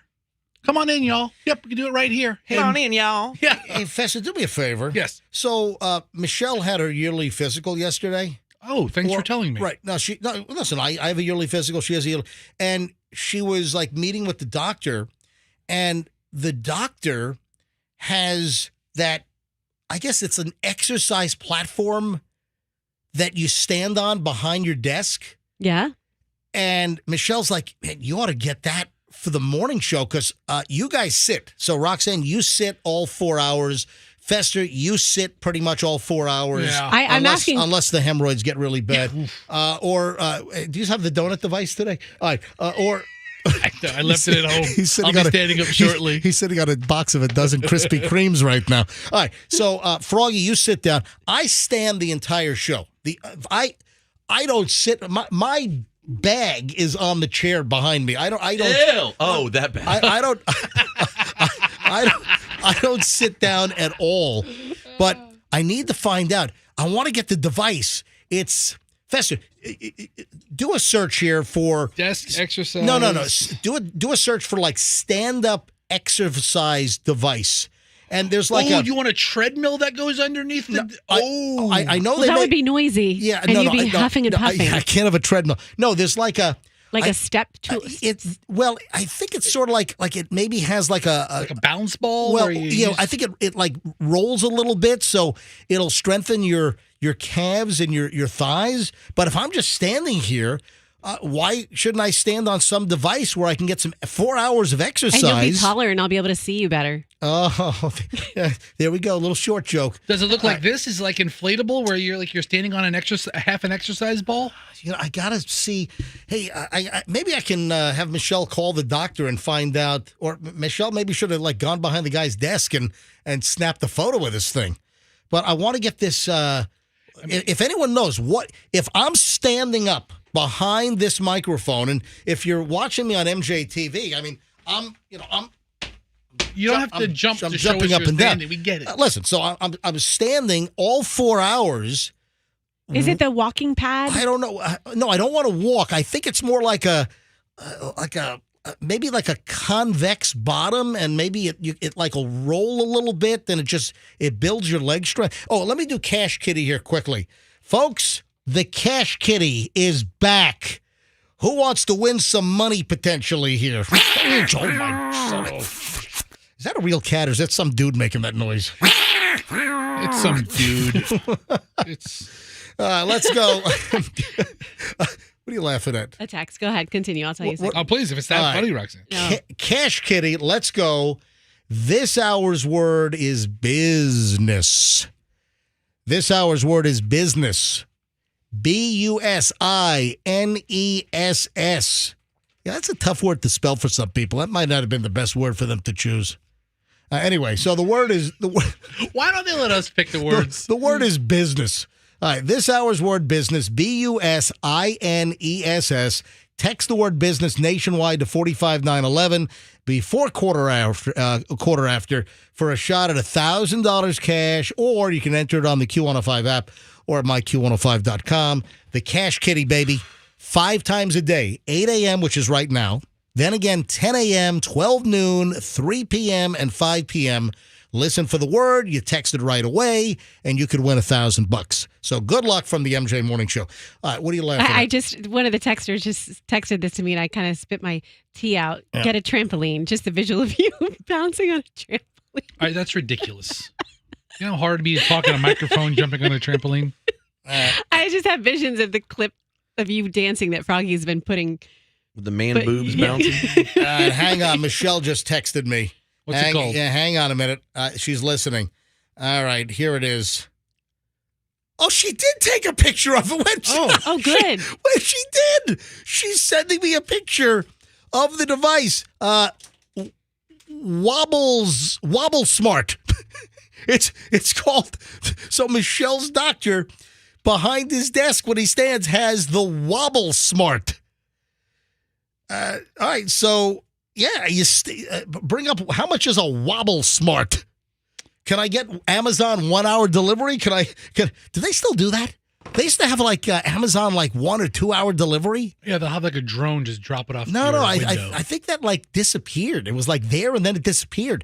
Look at so this is really good for your balance too. Improve balance and coordination with this wooden wobble board. This looks awful. Featuring 6 adjustable levels for variable challenge. I've seen that. I think I saw that on Shark Tank. Yeah. So there are different dome levels. That thing looks terrible. If I were like captured by terrorists, I would expect them to after they waterboard me, make me stand on this. The wobble board. It looks awful. This is used at CIA black sites. Seriously. Yeah. Professor, you'd snap that thing in half. It has a 350-pound weight limit, so I am 10 pounds away from snapping it in half. Thank you, sir. I'm blindfolded, waterboarded. I'm put on the wobble board, and they play Barbie Girl by Aqua on a loop for 17 days straight. This looks hideous. Oh, I'm getting this thing. Oh, I'm going to try it. I'm telling you right now, I'm going to try this thing. It's funny you're getting that because I have on my Christmas list that I want one of those, and I'm going to bring it in here. I don't care. One of those balls that you sit on, the chair yoga. Yeah. I'm going to sit on that assuming we're back here in 2024. Well, listen, hey, my contract expires in 2 months. I'd hold off on buying the ball. How big's the ball? But then it'll be for my home office. Yeah. So my deal's up here. Well, listen, no secret. I've talked about this. My deal is up December 31st. So have I entered into any heavy negotiations with this company at this time? No. I thought they were going to come back to you. Well, hang on. They called me into the office 2 weeks ago. 2 weeks ago, I met with Ron, the market manager and VP, and then Rick, the operations manager, and they're like, we absolutely want to re-sign you. Ooh. And I just put the ball in their court. I said, well, show me what you got. Let me see an offer. So nothing about us.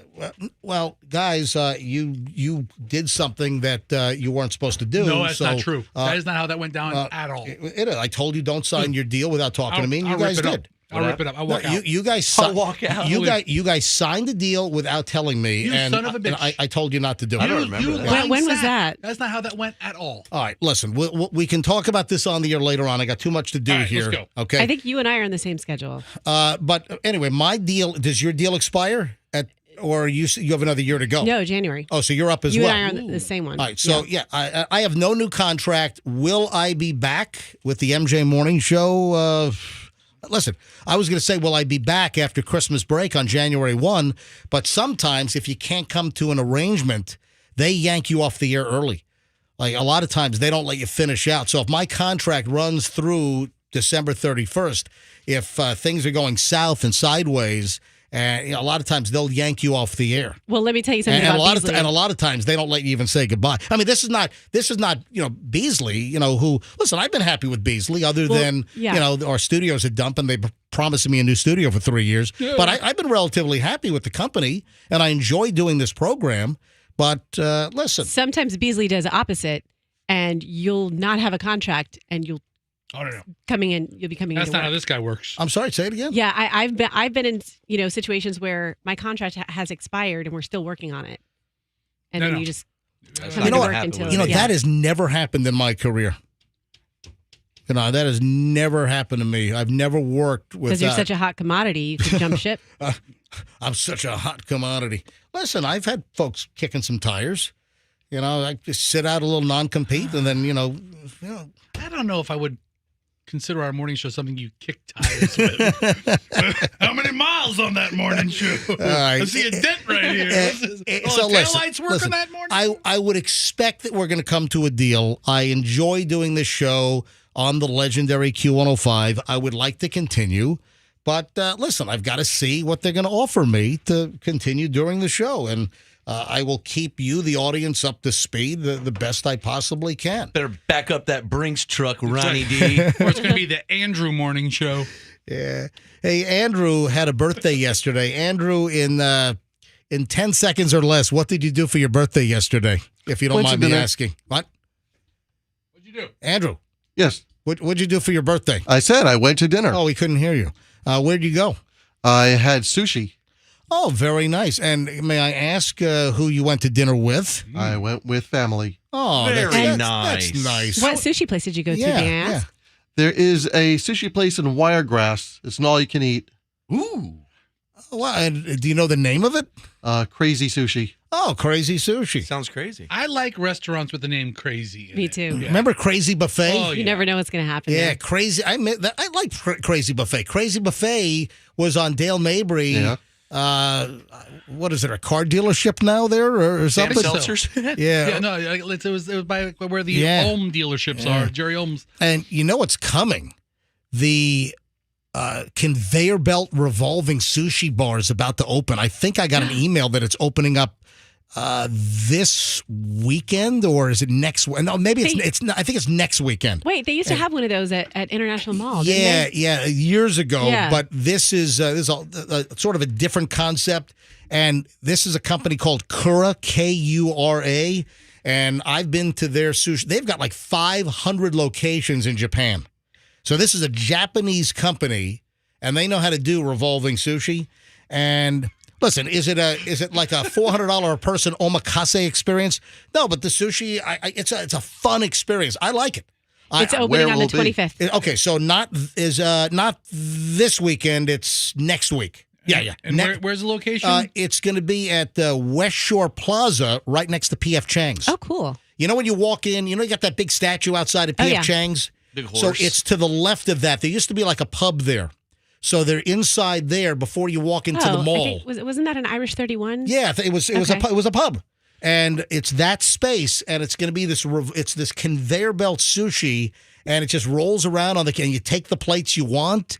And if you have a special order, they send it to you on an upper conveyor belt, and it comes right to your table. It's really, the technology is really cool. Ribbon cutting at 2 p.m. on the 25th. Oh, wow. So I've been to the U.S. location in Fort Lee, New Jersey, right at the base, essentially, of the George Washington Bridge. And I've been to numerous locations in Japan over the years. And I'm looking forward to it. It's a fun novelty, and I find it enjoyable. Listen, I'll do conveyor belt sushi all the way up to Sushi Saito in Japan, where I have to have the emperor get me a reservation. Okay, so So they have 500 locations in Japan. yeah, they got a ton. So they're located in Tokyo and Tampa. Yes, no, they've got like 50 or 60 locations in the U.S. right now. I didn't know. No, they got a bunch in the U.S. as well. Hey, let me ask you a question. See a penny, pick it up, and all day you'll have good luck. Yes, I heard that. Yes or no for you? Do I see a penny and pick it up? I do because my sister likes me too, so I do. Okay, are there any rules or regulations if you see a coin before you pick it up? Oh, I mean, like denomination? Like come on, Make guys. sure that you're not going to bend over and get your head bashed in by guys, come on, really? Come on. All right. Froggy, come on. If you see a coin on the ground, yes, are there any rules or stipulations or any conditions before you pick that coin up? Find the penny, pick it up all day long. You'll have good luck. Frenchie Tuscadero. Oh, yeah. That's why I was picturing someone getting bashed in the head with a card. Grease lightning? Listen, that's a quote from Grease. That's all I know. What are you talking about? Guys, come on. I don't know. What are you supposed to do? Blow in your hands? Are you guys serious? I know. You see a coin on the ground. What is the number one condition for most people? Yeah, if it just fell out of someone's pocket, then you say, hey, you just dropped something. No, my God. Okay, no. all right. I wasn't sure where you were going, but after much talking about it, it has to be heads up. Ding, ding, ding, ding, ding, ding, ding, ding, ding, ding, ding. So good luck is if you find a coin with the heads up, it's good luck. Right. So that's where I'm going with. That ought to be the number one thing. If someone says to me, you see a coin on the ground, you pick it up, and I would say, only if it's heads up. Now, I am not a superstitious person, but I saw a quarter while I was on a walk about a week ago, 2 weeks ago, and it was tails. It was tails. I didn't pick it up. You left it. And I did. And I'm not even a superstitious person. I don't believe in the hocus pocus, but I didn't pick up the coin. The reason why I'm bringing this up is Michelle and I did a walk together last night because Michelle wanted to walk all the way to Publix, get a little walk in. Michelle needed a couple of avocados for her breakfast toast this morning. You know what? What is the? I like hot butter on my breakfast toast. Michelle likes avocado on her breakfast toast. So Michelle joined me on the walk and did a little detour, walked to Publix. She got some avocados. On the way back, sees a penny. And Michelle says, oh, penny. And before she touched it, she looked down, up, heads up, and she picked it up. And I said, you got to say it. And then she said, see a penny, pick it up, and all day you'll have good luck. But the question is, do you have to have a coin heads up if you see it on the ground? Those are two totally different schools of thought. One, heads up, good luck. Other one, you just see a coin and pick it up. I mean, if you see a coin, you see a coin. It doesn't. No. The superstition is if you see a coin, you don't pick it up unless it's heads up. Right, but there's no different schools of thought. This little limerick. Either you buy into the superstition or you don't. And I'm anti-superstitious. I am not. Friday the 13th doesn't bother me. You know, I got on an airplane on Friday the 13th. I know some people that won't do that. Walking under a ladder doesn't bother me.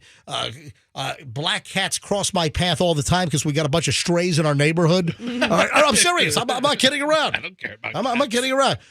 Stepping on the cracks on the sidewalk. What is it? What is the? Don't step on the crack, you break your mother's back. Yeah, that thing right there. How is your mother's back, by the way? She's in traction right now. The one I am superstitious about is that I don't like the opening the umbrellas in the house. But you know how I feel about umbrellas in general. I hate umbrellas. I think they're going to poke somebody's eye out. That's another one. I've got no problem opening up an umbrella in the house. Cracked mirrors. Yeah. But 7 years bad luck. No problem with that.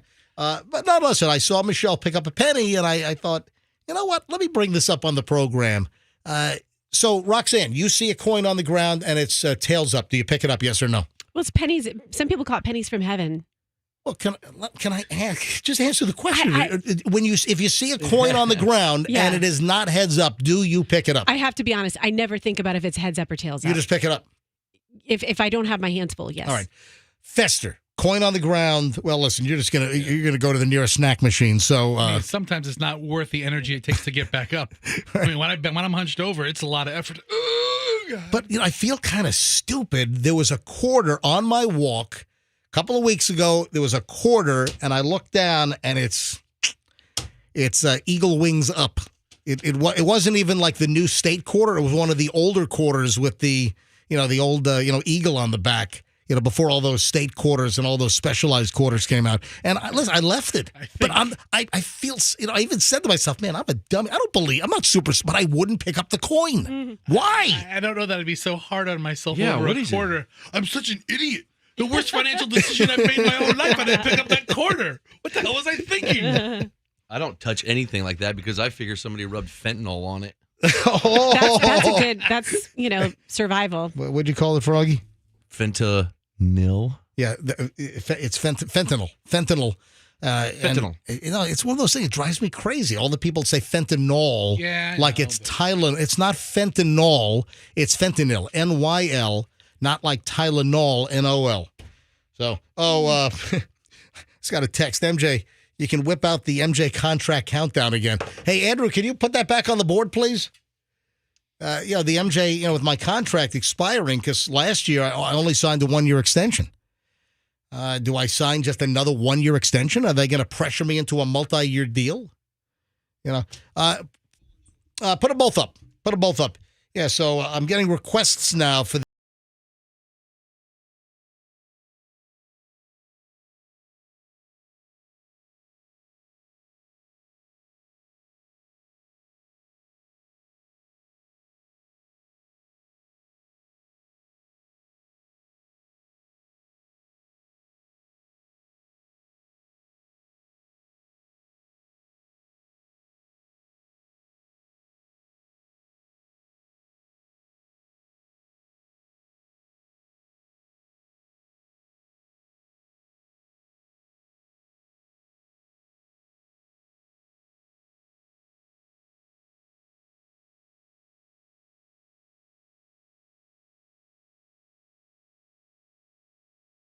said, will the crew still remain? Hey, Fester, Froggy, you guys might remain, but you realize that there's a little complication there, don't you? What? You don't know what the complication is? Oh.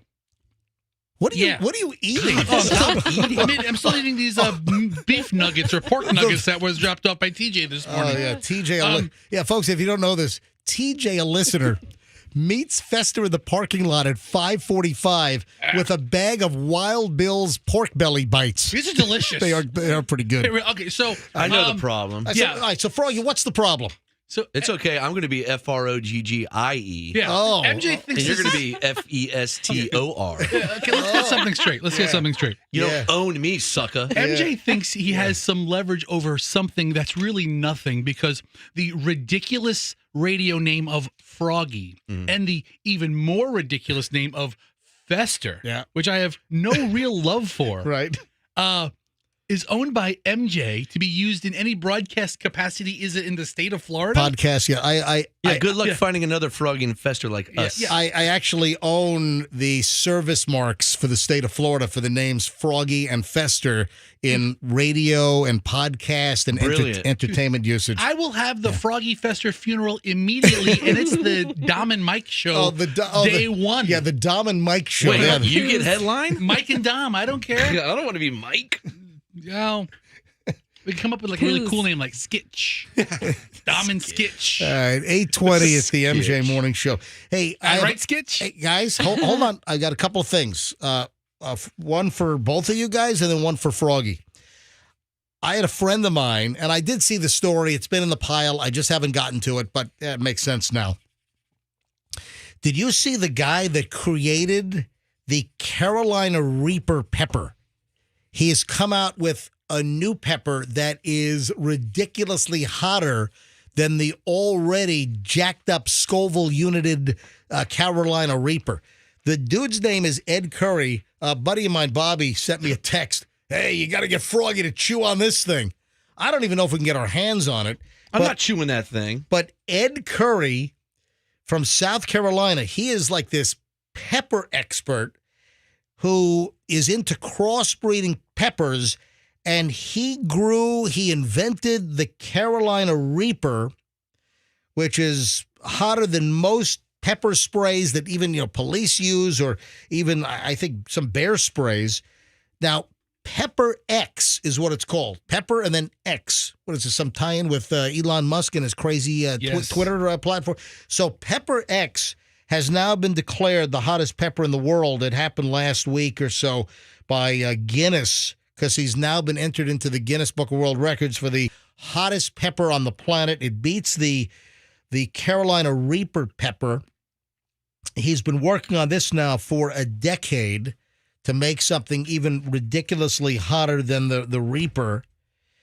He said, I was feeling the heat for 3.5 hours. Wow. Listen to this. Listen to this quote. So he ate his new pepper when he's, coming up with the final verse. He says, I was feeling the heat for 3.5 hours. Then the cramps came. One of only 5 people so far have eaten, or he's one of 5 people. So 5 people total have eaten an entire Pepper X.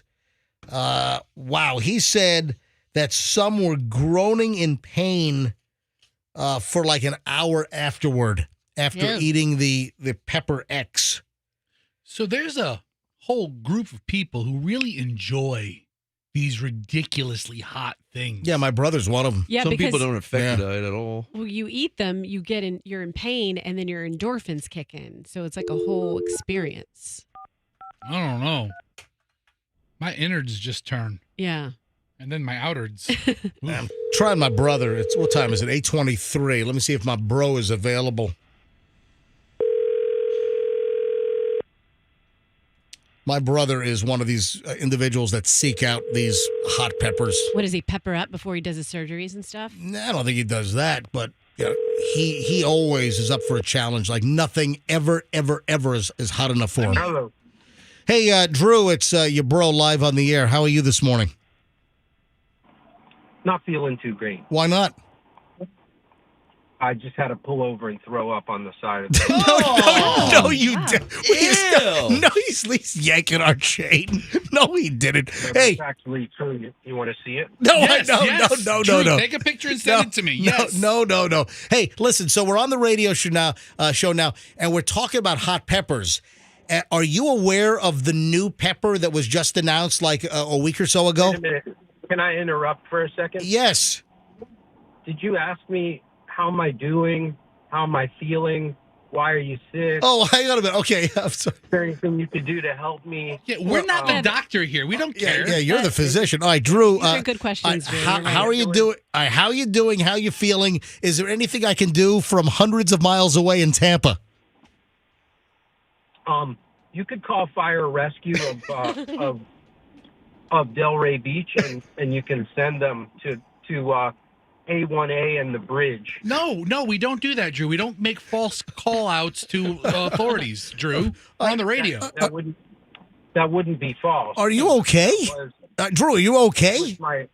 With my flashers on the side of the road. Are you serious? Hold on. You're not yanking my chain? You just threw up on the side of the road? I did. I didn't make that up. What's the matter? I don't know. It's not important, but tell me, how can I help you? Well, maybe it has to do with what we're talking about, Drew. because we're talking about hot peppers. Drew, do you want us to send emergency services to you? No, I think I have it under control now. All right. So, do you have a moment to talk about spicy hot peppers for a minute? Sure. I think it'll help my stomach. All right, I'm sure it will. No, listen, I just told the story that you, my bro, you're always on the quest for hotter. Nothing is ever hot enough. Now, have you tried the Carolina Reaper? Yes, I have. In fact, I have some Carolina Reaper sauce in my fridge. Okay. Now, what happens when you eat the Carolina Reaper? Have you shut down and gone into like a anaphylactic shock, or can you handle the Carolina Reaper? The Carolina Reaper's pretty hot. But you have done it, right? Yeah, it's got a good flavor, actually. All right. So are you aware that the Carolina guy Ed Curry from South Carolina, he has now topped the Carolina Reaper with Pepper X, which was just named the hottest pepper in the world by the Guinness Book of World Records. So on the Scoville unit scale, that's how you measure the hotness of a pepper. The Carolina Reaper comes in at 1.64 million Scoville units. Drew, the new Pepper X has an average of 2.69 million Scoville units. So 1 million more units than the Carolina Reaper. That's pretty hot. He said that when he tried it, he was incapacitated essentially for an hour and couldn't get the heat away for 3.5 hours. Could be a liability problem. You think so? Hey, listen, what about that one chip challenge? They just pulled them off the shelves. That the kid that went into some type of medical emergency because of that one chip challenge, the company took that thing off the market. Yep. All right, buddy. Are you seriously? Are you okay? Yeah, I'm okay. Feel better now. All right. Okay. Well, listen, text me if you need any help, and I'll jump on a plane to FLL. I'll be there in a few minutes. So the guy who made the Carolina Reaper, it was a hybrid of peppers. Yeah. So he actually crossbred peppers to make that, and then I guess the X is a new hybrid. That's the brand new hybrid. He's been working on it for 10 years, and it's finally out. Just to put things into perspective, a regular jalapeno has about 5,000 Scoville units. A habanero pepper has about what? Habanero. There's no Enya. It's not habanero. No, it's habanero. There's no Enya. Oh, okay. I stand corrected. All right, so the habanero pepper, that typically tops 100,000. The Carolina Reaper, 1.64 million, and the new Pepper X is 2.64 million, to put things into perspective. All right, buddy, got to run. Hope you feel better. Call me if you need me. Gracias. All right, buddy. Bye-bye. I wonder if he was heading in to do surgeries. Listen, he's on the road. Yeah. Apparently, he just threw up on a bridge on A1A in Delray. Wow. So I'm glad he was kind of scolding you on your pleasantries and like, hey, this is the time when you're supposed to ask how I'm feeling. Oh, so you like my brother calling me out? Yeah, because I experienced the same thing with you yesterday. That I'm like an emotionless wall of hell? Yeah, pretty much. You said it. I was going to be kinder, but I called you and you picked up the phone and you said hello or whatever you say. And I was like, hey, what's going on?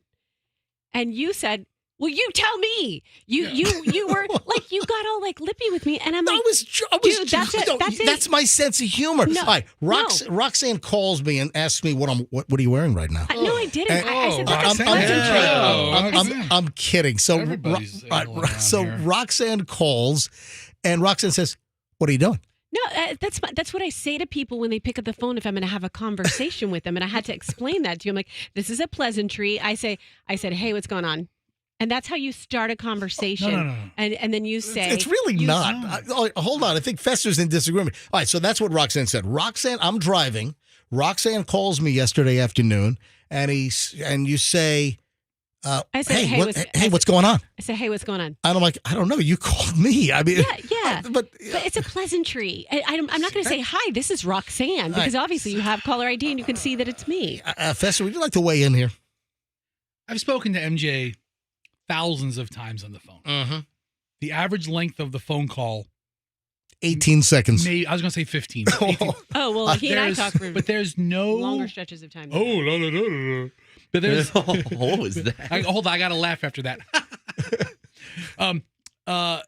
MJ's not one for small talk. It's not that I am or he is. He's just not receptive to small talk. He's not into, unless he's the one talking. He's not into banter about your day. Hey, what are you doing? Hey, what's the kids up to? Hey, how's this going? Unless he has a very specific question or there's a point he's trying to make. Sometimes it's at length, but he's not one for back and forth small talk. That's never been the case. Listen, you're talking right now to someone who loathes small talk. I detest small talk. That wasn't small talk. That was a greeting. But you're not good with greetings, MJ. You need to up your greeting game. We don't do greetings in the morning. You don't have good phone greetings. And hang on. So you don't think I'd be a good greeting card writer for Hallmark or a good greeter or shoebox at a Walmart? No. You don't think I'd be a good guy at Walmart? Hi, welcome to Walmart. They cut those guys out. They ruined the lives of elderly people that were greeting people at Walmart by firing them all. They got rid of that greeter position, didn't they? I think they did. When we first started all working together, Roxanne is a very deliberate morning greeter. Yes. I'm just going to see you again tomorrow. We don't need to. Hey, good morning. It's nice to say good morning. When was the Thank last you. time you Thank said you. good morning? I never say it. There you go. Yes. Well, it was an adjustment, guys, because I feel like with the second you humanly come into interaction with someone, that's going to set the tone for what your experience is going to be like. Good morning. So I'm even like that with my family and with my friends who I see all the time. All right, so like when you were working with Mason. Mason Dixon, So what, he give you a Listen. hug every morning and give you a big... See, I'm not much of a good morning person, you know? Okay. Well, I don't say, hey, good morning. Good morning. I'll just say, hey, what's up? I'm not a good morning. Right. It just seems forced, you know? Most mornings we don't even acknowledge each other until the mics are on, until we start the segment. yeah, that's true. That's We come very in, true. We don't say anything because we'll save it for the air. All right, ladies and gentlemen, stand by. The time is 8:32. After 9 o'clock, we'll give away another pair of Billy Joel and Sting tickets. A hot show, folks. This is a hot ticket. Billy Joel and Sting. This is the only concert in America where both Billy Joel and Sting will perform in a big stadium environment. Ray J, February 24th. And we've been giving away tickets all this week. The next pair of tickets just after 9 o'clock. Keep listening, and I'll tell you exactly when to call in. It is now 8:33, so after 9 o'clock, keep listening for your chance to call in to win Billy Joel and Sting tickets. I'll just tell you what number caller to be. Simple as that. So, Froggy, if I get a hold of one of these Pepper X's from Ed Curry up in South Carolina. Sure, I'll do. Yeah. Can we have you chew on this thing like bubble yum? Is that all right? Sure. I'll just ruin my already ruined stomach. Oh, for that's the right. show. Yeah. Sure, no problem. And then I had a listener kind of put forth a business proposition for you guys. A listener wrote to me, hey, MJ, you should take calls and ask how much people would pay for Cameo videos of Fester and Froggy doing Hal Herman and Cajun Fester, or Louis Armstrong, or Louis Anderson. Louis Anderson? Yeah. Louis Anderson. So, Yeah. Somebody say my name. now this was sent to me by Justin. Justin, thanks for the email to mj@mjmorningshow.com. And remember, you can email me anything, anytime. My private personal email is mj@mjmorningshow.com. If you've got content, you've got a hot tip, something we need to worry about, something we need to be concerned with, you have anything that I need to know, you can always email my private email. I'm the only one that sees it, mj@mjmorningshow.com. And Justin sent this to mj@mjmorningshow.com. So, guys, what do you think? What do you think about starting up Cameo, Cajun? Can you give us a little, still around? Can you give us? Yeah, you know what? You don't hear much about Cameo anymore. Cameo do you? sort of. Did it die? It made a big splash when it was out, and a lot of celebrities were on it. A lot of C, D, E, F list celebrities were on like it. if you want the bald dude Kevin from The Office, he'll do it. But that guy makes like $1 million a year, or he did. I don't know if business has slowed down. But he's a B+ celebrity. Yeah, I mean, Kevin from The Office, the kind of frumpy, dude from The Office, and I read that he makes made over $1 million a year doing little 30-second Cameo videos for people. Remember when I was going to have Kevin on the show? No one wanted him on the show. We still don't want him on the show. Brian Baumgartner. Brian Baumgartner. Yeah. I said I would have him on the show. Anyway, what happened to that? Why didn't you No, ever? you did. You said you declined. It was a soft pass. Was it? Yeah. I don't remember. Anyway, so He's a great guy. I'm sure he is. All right, so Cajun Fester. Right. Would you consider doing? Is Cameo still in business? Sure. I'm on their website right now. You can book Brian Baumgartner. How much is he? Where do I see it? $200, $195. $195. So you can book a personal video. Brian Baumgartner from The Office will do a personal video for you for $195. All right, how much would Cajun Fester charge? I mean, at least as much as Brian Baumgartner. Look, right? come on, do it in Cajun Fester Hold on, voice. Come on. we're not there yet. Hold on, I need some details. What do you mean we're not there yet? What's the occasion? You can't do. Okay. Hold on. What's the occasion? Oh, you're actually going to write down some jokes? No, I'm not going to write down jokes, but I need bullet points. The occasion is an adult circumcision. All right. Adult circumcision. Look at Roxanne's cringing over there. What's the what's All right, Roxanne, would you like to come up with something better? How about we just do a basic How about an amputation? No, isn't that similar? It is the same. All right, so Roxanne, give Cajun Fester a Cameo event. So you're the customer. What do you want Cajun Fester for? How about wish my sweet 16 daughter happy birthday?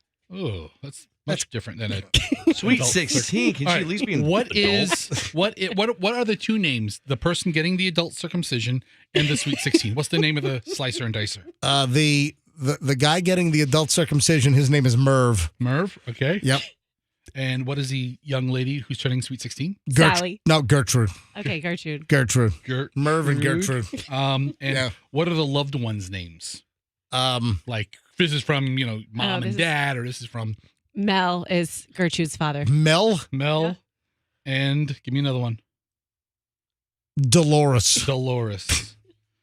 All right. I look. I hope you're getting a high hourly rate or high. Give me a Cajun. All right, so here, this is Fester practicing for Cajun Fester Cameo. How much does a Cajun Fester charge for a cameo? About $24. Well, $25 can make you holler with a Cajun Fester cameo appearance here. We'd like to send a big special shout out to Merv, my main man Merv, with your wiener. We're going to chop off your circumcision. We're going to get your wiener sliced and diced right off there. There's a special message coming from Mel and Dolores. Mel and Dolores want to wish you a speedy recovery if you chop your pecker off right there. Leave it in the Louisiana bayou. Some gator come out, chomp it right off. Be careful with your wiener in the bayou. Wow.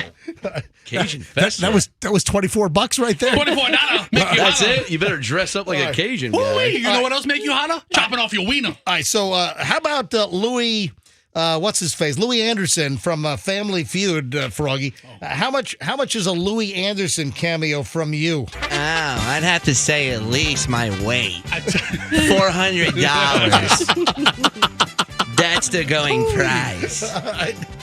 Definitely. And I'm only going to do them for men. You know what Louis would love to talk about? What? Adult circumcisions. That's right. All right. Well, would you like to do a little Louis Anderson demo? It's Kyle's 8th birthday party.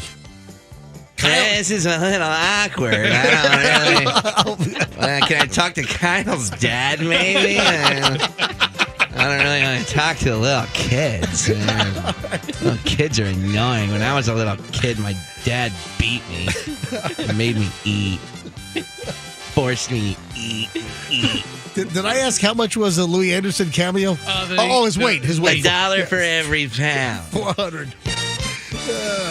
Very exciting. Now, what about a Hal Herman cameo? How about that? Well, Hal Herman's not here. He can't do it. I mean, yeah, Hal's his own man. Hal is his own man. Oh, look who's just walked. Hey, look at this. I'm here. I appeared out of nowhere. Look at this. Hal Herman has just walked in the studio. I've just appeared. A little warp zone here. Yeah, I'll do it. I'll do a cameo. And I'll tell you what I'm going to do.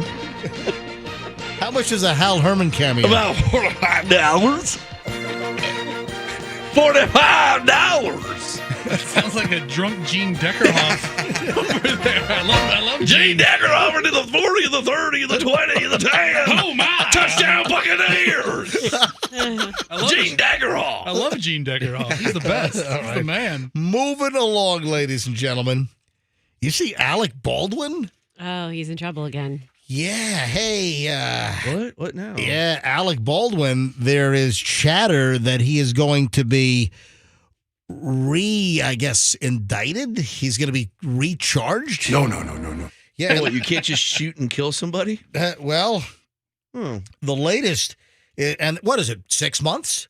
So a little over 6 months after the criminal charges were dropped against Alec Baldwin for the shooting on the set of that Rust movie and the passing of Helena Hutchins, the the cinematographer that was shot with the supposed prop gun.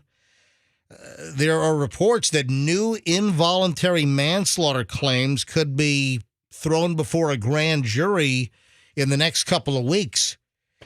Quote, after extensive investigation over the past several months, additional facts have come to light that we believe show Mr. Baldwin has criminal culpability in the death of Helena Hutchins and the shooting of Joel Sousa.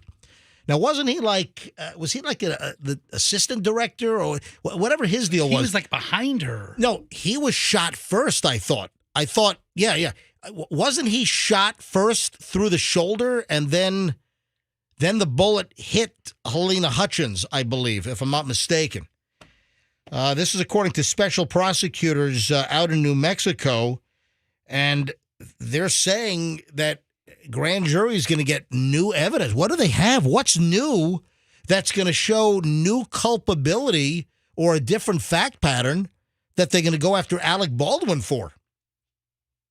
I don't know, but what, maybe more details on his wife's phony Spanish accent, maybe? I don't know. For $150, we can hire Billy Baldwin to do a cameo to the prosecutor. I'd rather get one from his daughter. Ireland? Haley. Billy's daughter. Justin Timberlake's wife? No. Justin Bieber's wife. I get them all confused. Hold on, what are you saying? So Billy Baldwin, Alec's brother, is on Cameo. Yeah. I was trying to make a lame cameo joke. joke. Okay, I got and you. Froggy made an even lamer. I just think she's hahighly attractive. Haley. Which one? Haley Baldwin. Haley Baldwin. The daughter of Billy. Haley Bieber. You were confusing Bieber and Baldwin. Yes. I got it. And Timberlake. But hey, let's heads up here, because in the next couple of weeks, I mean, it sounds like there's going to be new charges leveled against Alec Baldwin. What do you scream out? You son of a bitch! I'm going to shoot you! Like right before. And I don't know, but what else could it be? What is new? No. That they're going to go after Alec Baldwin on, so it's going to happen. I saw this last night. I'm like, get out of here. Girl names like Rose, and Rose is a very nice name. Girl names like Rose and Jade will be the hottest boy names for next year. What? It's my daughter's middle name. What? And Jade. Oh, Jade, yeah. Evelyn Jade. Yes, and Rose is, how can you not think about Rose from the Titanic? Oh, yeah. She have a guy name? Are you crazy? Yeah. How about Rose from Golden Girls? That too? What the hell is this? Why would those be guy names?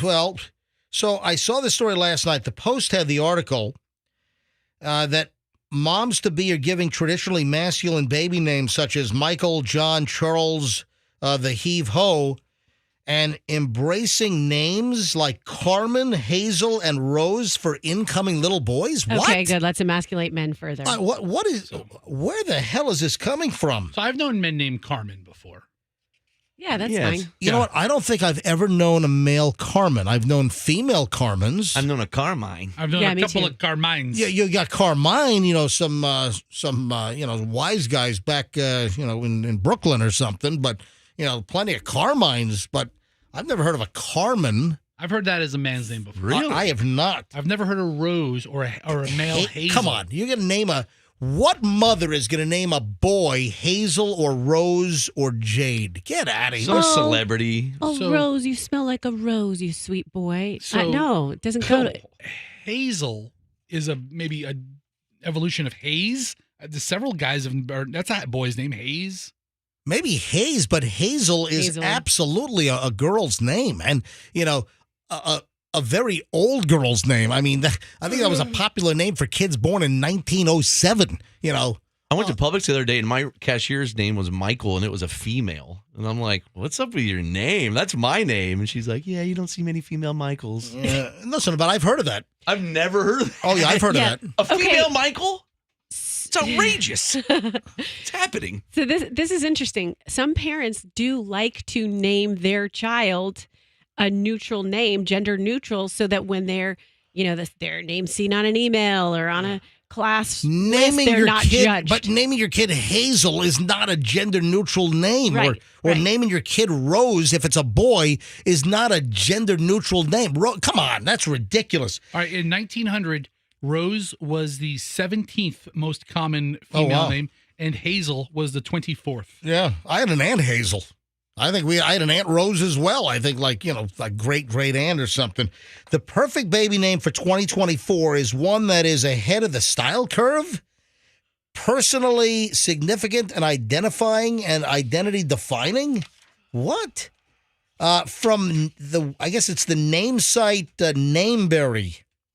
All right, I'm going to tell you right now that I'll put $1,000 on the line. There is no way that the headline is that Jade and Rose and Carmen are going to be among the hottest names for boys in 2024. I call absolute BS on that. I think that's ridiculous. I think the name Jaden is nice for a boy. Jaden, that's a whole different thing. Right. Jaden is totally different than Jade. Yeah, it is. Or like Rose, you want to make it Rosen, like, Dr. Rosen. Or something. But I'm not buying into this. This seems like it's just garbage in search of to come up with some story. So I'm calling total BS on that. All right, 8:47 at the MJ Morning Show. Folks, this concludes an hour and 20 minutes plus of nonstop MJ. Now, when we get back, the 9 o'clock hour will begin. We will give away a pair of Billy Joel and Sting tickets for the upcoming Ray J show. One night only, the only time in America where Sting and Billy Joel will appear in the same night, same venue at Ray J. I got your tickets right after 9 o'clock here on the MJ Morning Show.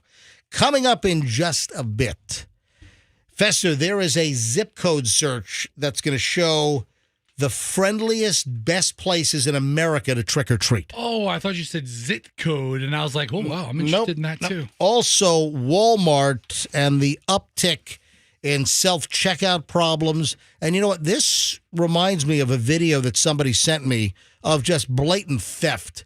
But I think the video's a fake, but people do this. So hang on. I'll explain what's going on at Walmart in just a bit. Speaking of Halloween. So are any of us in any of the best Halloween zip codes in America? There's a search. So hang on. I'll give you all the details in a minute. But there is another Halloween decoration type story. Oh, you know what else I got to do? There's a dude in my neighborhood that has the craziest Halloween display. It is out of control. I got to go take pictures. I saw it last night, and we did a longer walk last night, and typically I don't go this way, but because I walked to Publix with Michelle last night, and we had a long walk, we had a different path, and I hadn't seen this house because I don't travel that way, and I saw it last night, and I'm like, oh, my God. I got to talk about this, and I got to take pictures, and I'll post them after the show on my Instagram at Certified MJ Radio. So if you don't follow me, folks, I'm telling you, follow me. If it's only to see the crazy Halloween pictures that I'll post in the next couple hours when I'm headed back home. So give me a follow at Certified MJ Radio. And then listen, once you see the pictures, if you don't want to follow me, just then unfollow me.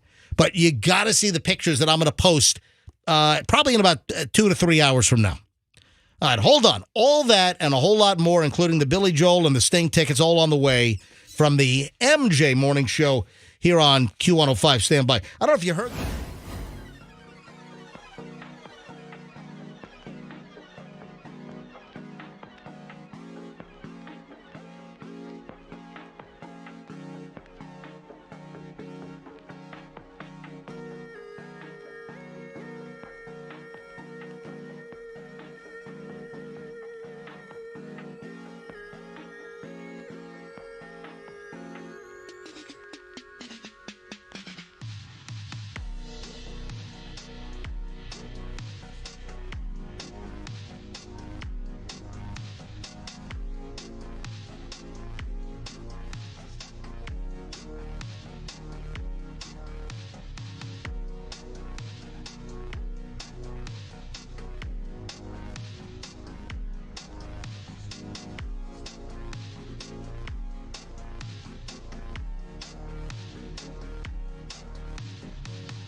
MJ Morning Show, Q105. It is 9:02.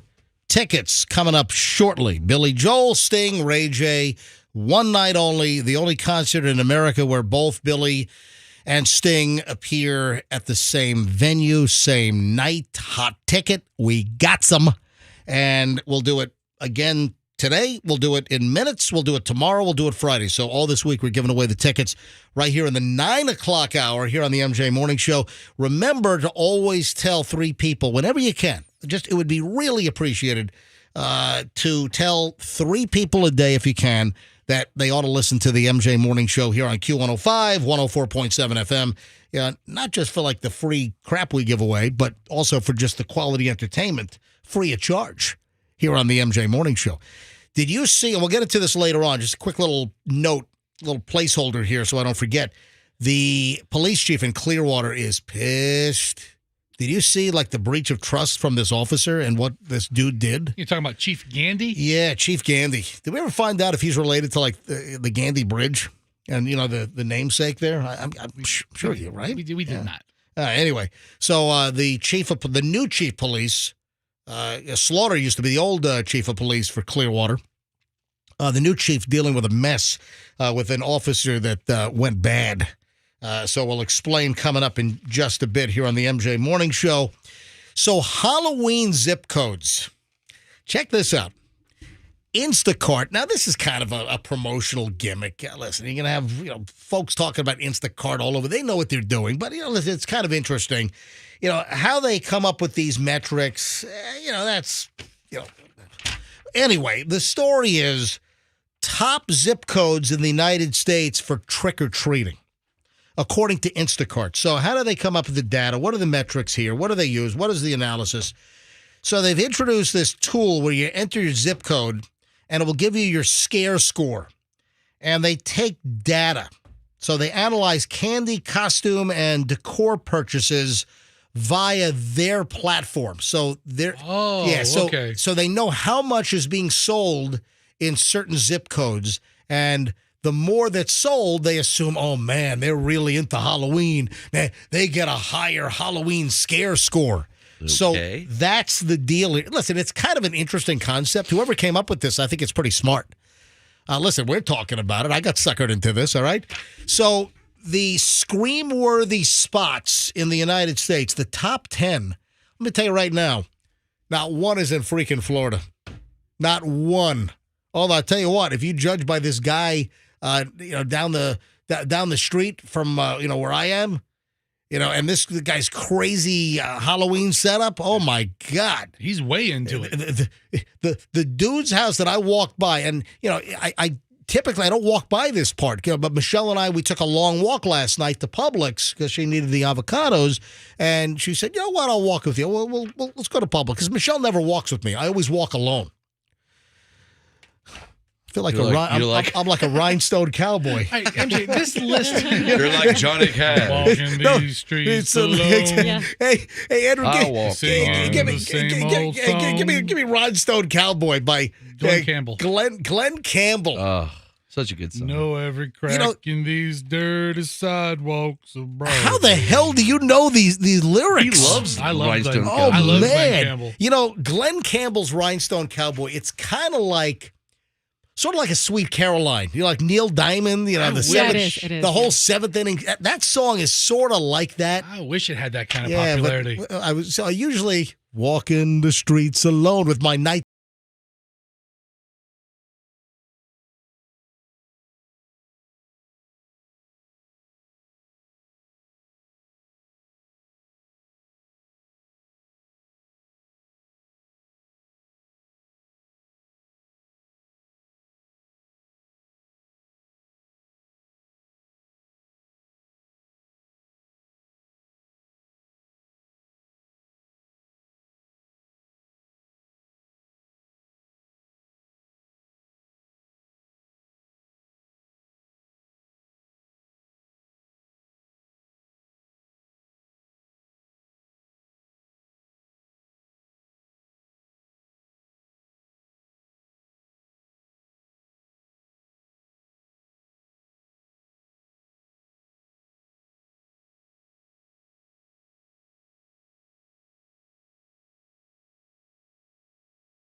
You know? All right, so this is You know crap. what? Maybe the Rays need to introduce that. Yeah, like a Yeah, the answer to Cowboy night. The answer to the Boston Red Sox in the seventh inning Sweet Caroline deal is the Rays do seventh inning Rhinestone Cowboy. The Rays really are a bunch of rhinestone cowboys. All right, so I think they need something with a little more energy. So MJ, I'm looking at these scream-worthy spots. Yeah. The top 5. well, let me start with number 10. Here's why it's crap, though. All right, why is it crap?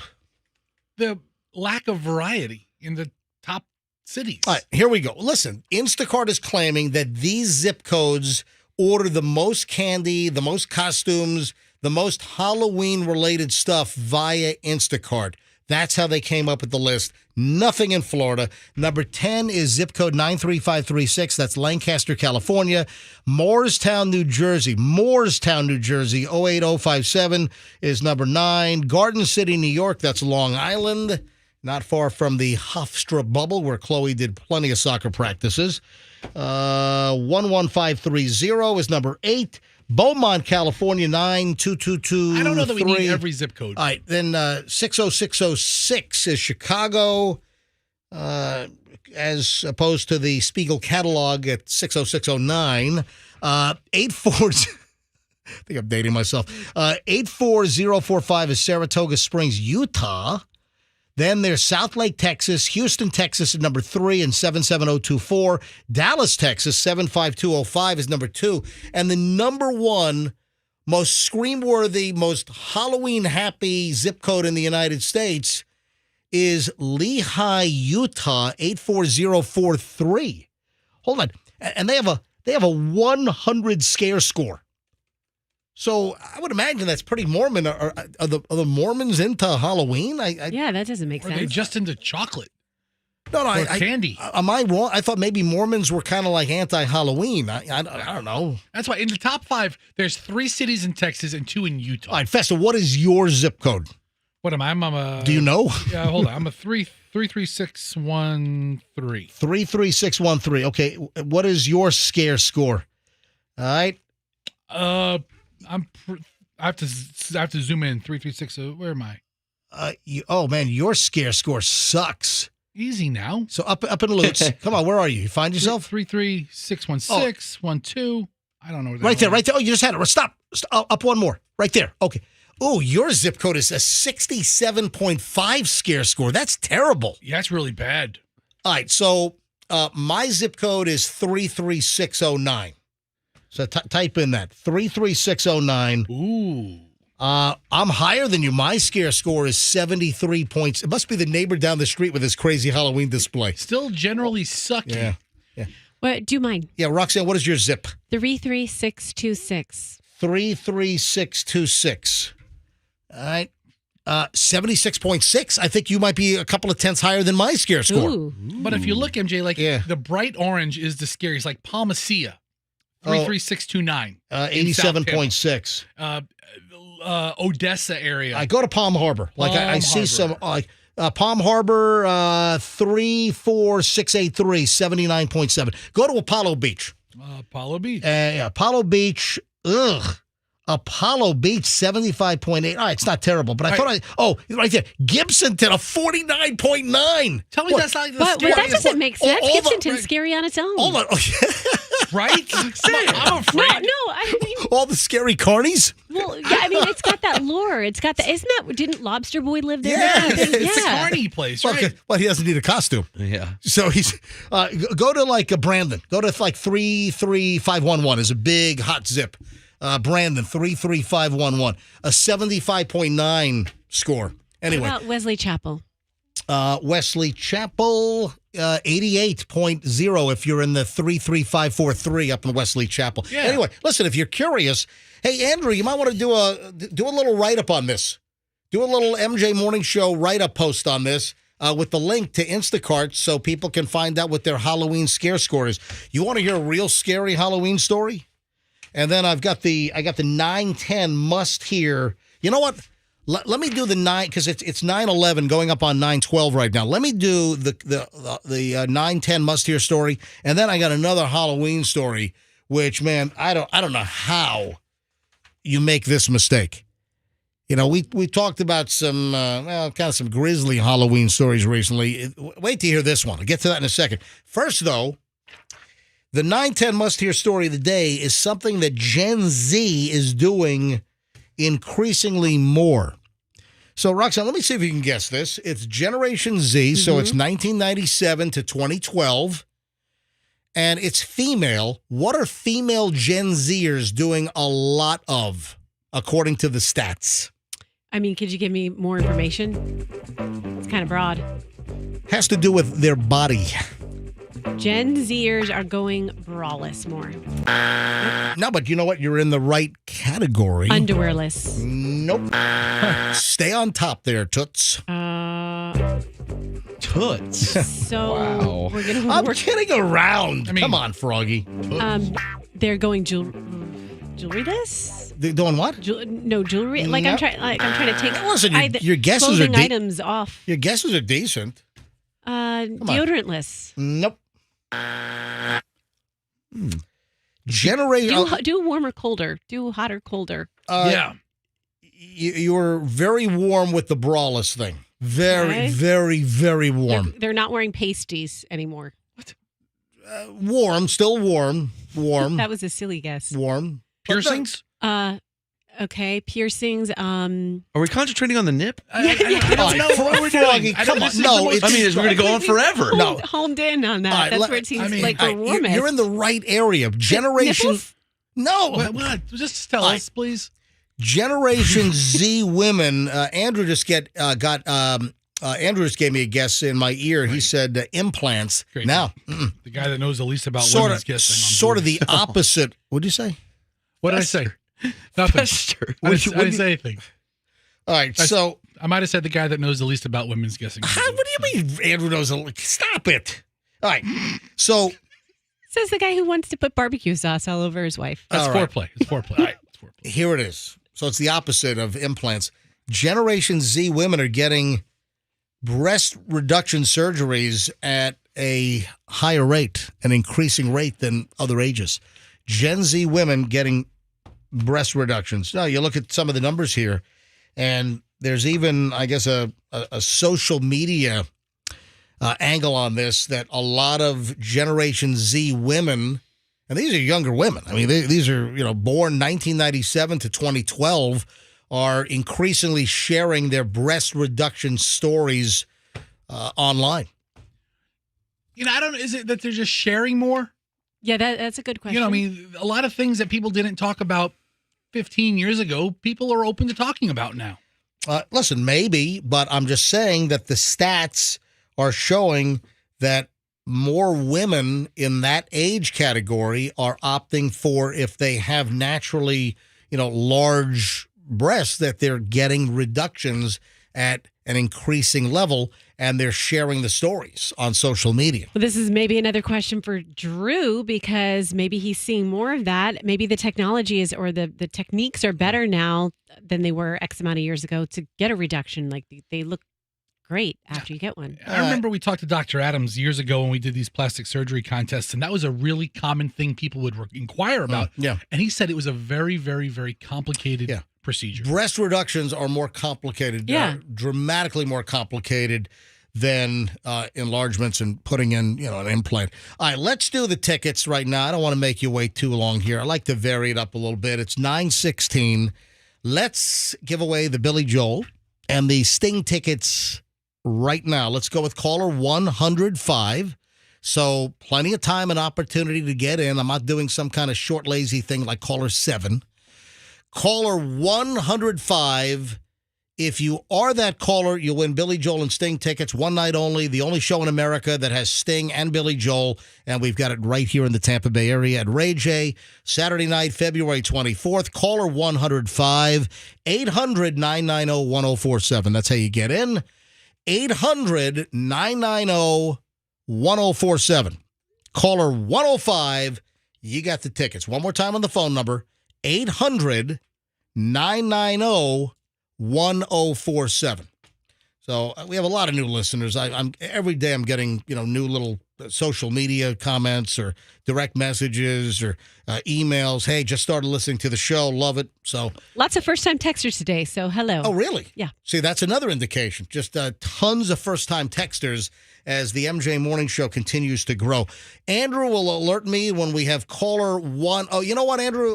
Let me get 10. Let me know when we're on 103, okay, Andrew? No. Andrew, give me a thumbs up. Let me know when you're at 103. All right? Whoa. I'll take 103, 104, and then I'll get the winner 105 live on the air. I just listen. I want to let the folks down easy. Andrew doesn't have the best bedside manner. Okay. Oh, and you do? Yes, I do. 103, Yes. 104. Sorry, tough luck. Listen to this. Hey, Festa, bring up the song on YouTube, would you please? Sure. I'm doing my best to see if we can get our MJ TV video booted today for we played Rhinestone Cowboy. And listen, here's what happens. Sometimes if we play, it's weird. It's the way the licensing of the music works and the way like the algorithms and the crawlers work. There are some songs, if we play too much of it on our YouTube feed, that YouTube will then ban the video for the day because of like a copyright violation. So I don't know. So this is out of China Grove, North Carolina. So what song do I need you to go find? China Road? What? I don't know. What? Are you serious? What? I don't know. What? I got a story out of China Grove, North Carolina. You never heard of the song China Grove? Oh, I thought it was China Road. I thought that was the name of the song. What? The Doobie I'm not a big Doobie Brothers fan. Well, hold on a minute. You thought the song was called China Road? I'm not a Doobie Brothers guy. I know much more about Glenn Campbell. It's China Grove. It's not China Road. Pretty popular.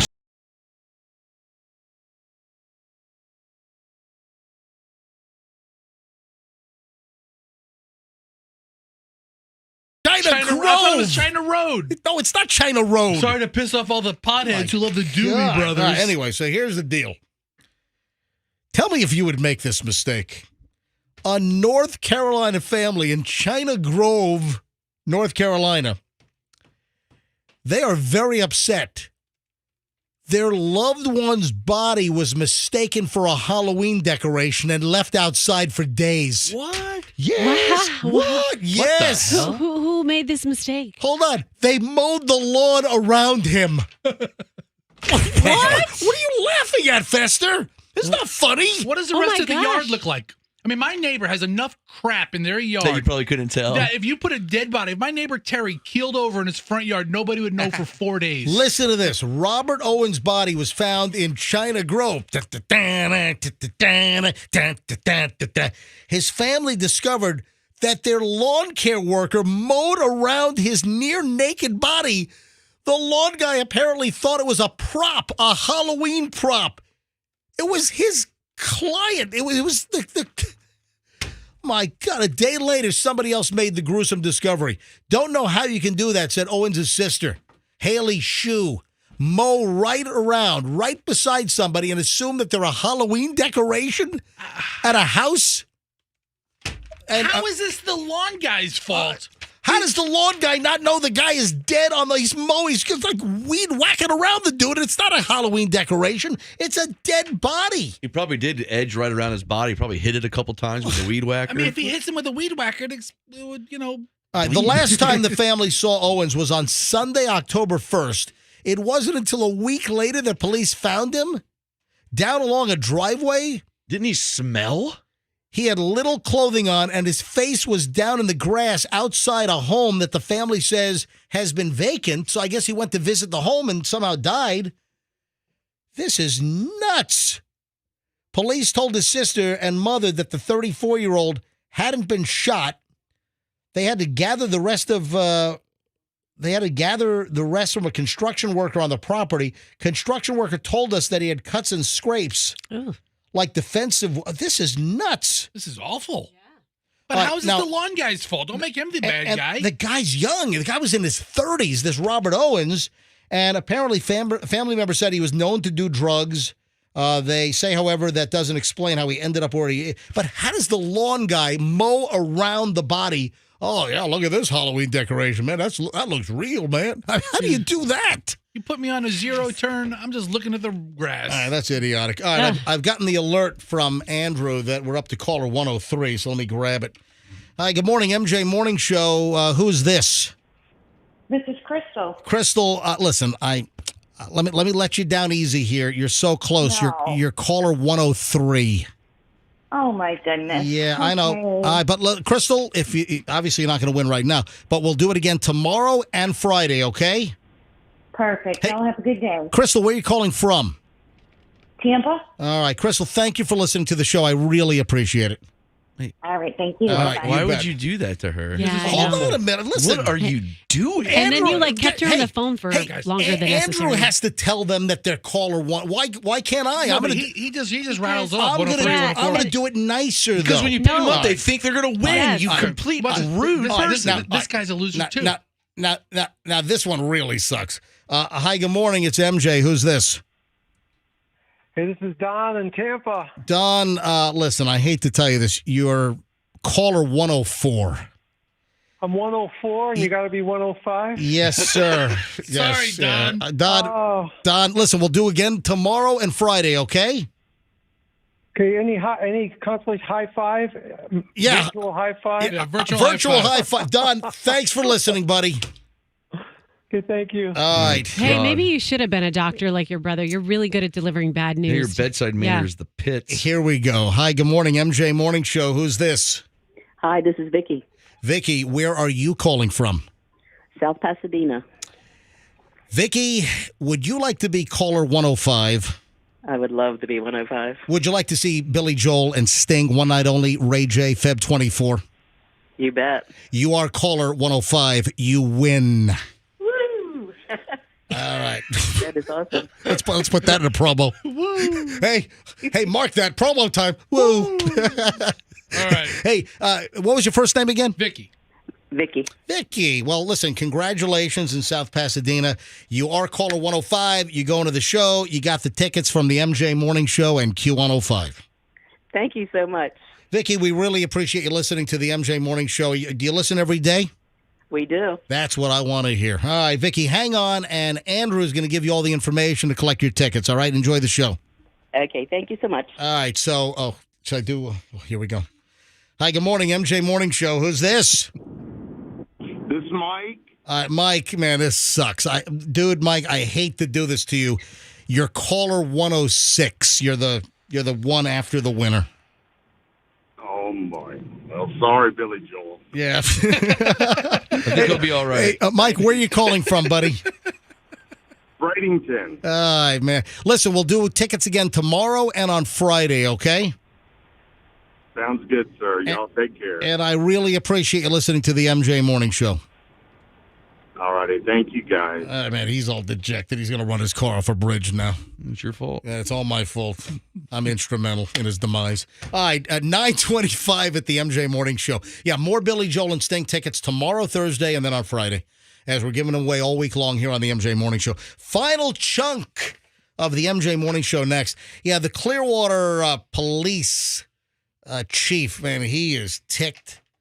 Yeah, they had an officer go a little bit astray. Rogue? This guy. Yeah, it's very roguey. This is awful. Yeah, if you didn't hear what happened in Clearwater, the police chief had a presser yesterday. Man, he's pissed. All right, so, hey, we got a lot of stuff in the next segment, and we're loaded. And you know what I say, the last chunk of the show, I think, is my favorite. You know, we move fast, got a lot of stuff to cram in. So hold on, we're back in minutes on the MJ Morning Show with the final chunk here on Q105. Stand by.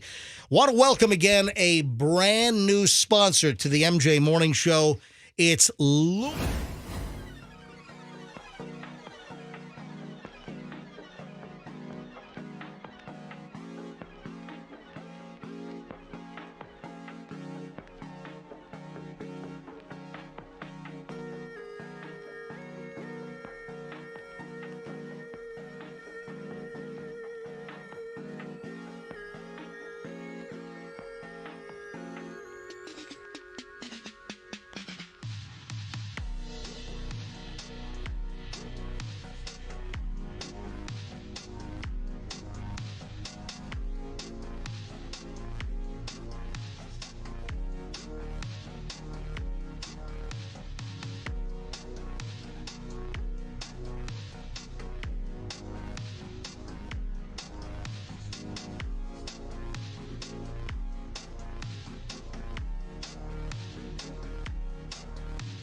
is 9:35. How'd it get so late? Because you're late. Yeah, I guess I'm running a little late today. 9:35 at the MJ Morning Show. And the final chunk of the broadcast here, a lot to get to. First of all, the Clearwater police chief is pissed, and he has all the right to be disturbed, disgusted, feels like he and the department have been violated. They announced yesterday at a presser what happened with one of their officers. And again, this is rare. The bulk of the police officers out there, whatever agency they are with, they serve, they protect, they're looking out for the community. But yesterday there was a presser with the Clearwater police chief, Chief Eric Gandy, and discussed the charges against Nicholas Paloma, a 29-year-old Clearwater police officer. The story is he was working the beat at Clearwater Beach when he saw, allegedly, a woman who turns out was 32 years old crossing the street, claims that she was jaywalking. He was in an unmarked unit. He, lights her up, turns on the lights. And this was 2:30 in the morning. And apparently, Paloma, the police officer, said, hey, you're jaywalking and you could be charged with disorderly conduct.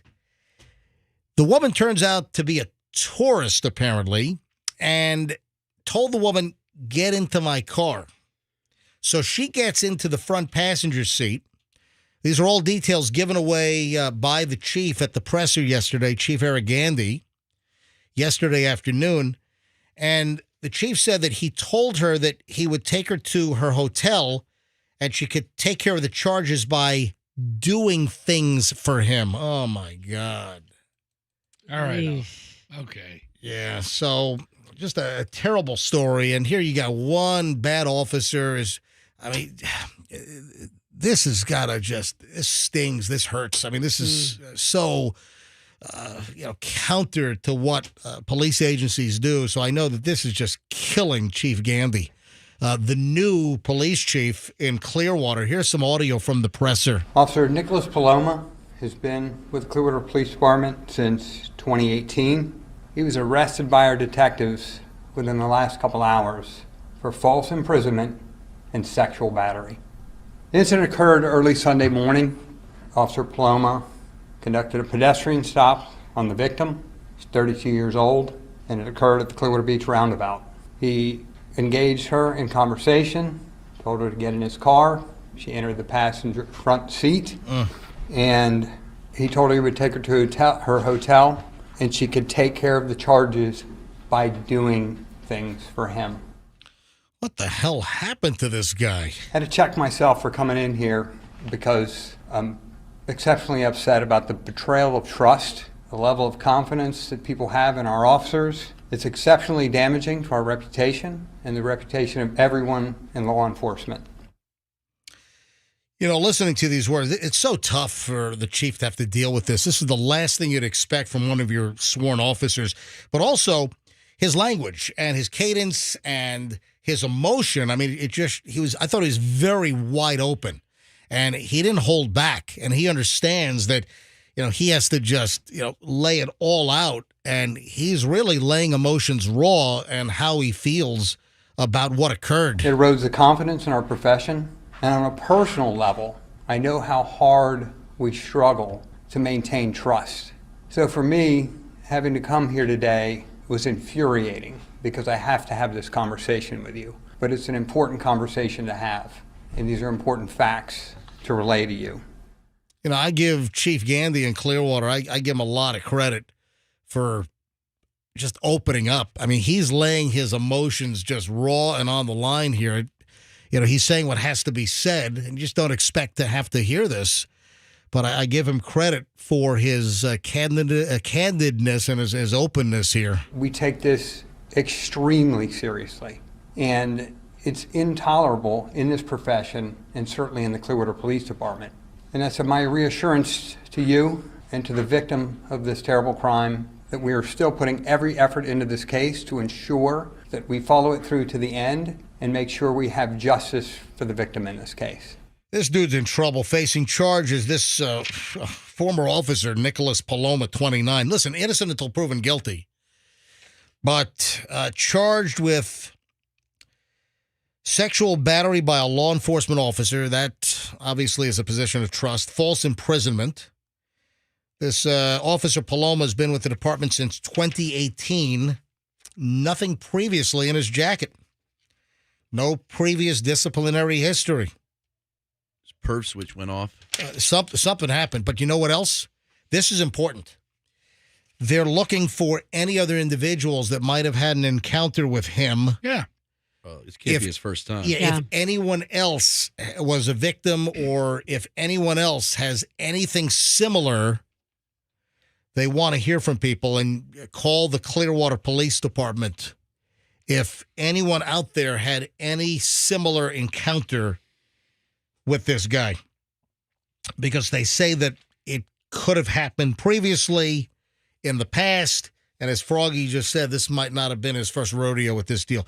The other thing, and listen to what the chief said, quote, Officer Paloma even made efforts to defeat our ability to track his vehicle for approximately 30 minutes Officer Paloma transported the victim around to various locations on Clearwater Beach, engaged in sex acts with her before dropping her off down the street from her hotel. So after she was dropped off, there was apparently an argument. There was a fight that the 32-year-old was having with her friend back at the hotel. Police were called, and that's when the story unraveled. Yeah. So that's what, I mean, what a terrible story. And again, black eye, trust issues here. This is a nightmare for the chief of police for Clearwater to deal with. You've got an agency that has, a full stable of sworn law enforcement officers that serve and protect, do a wonderful job, put their lives on the line for the people of Clearwater.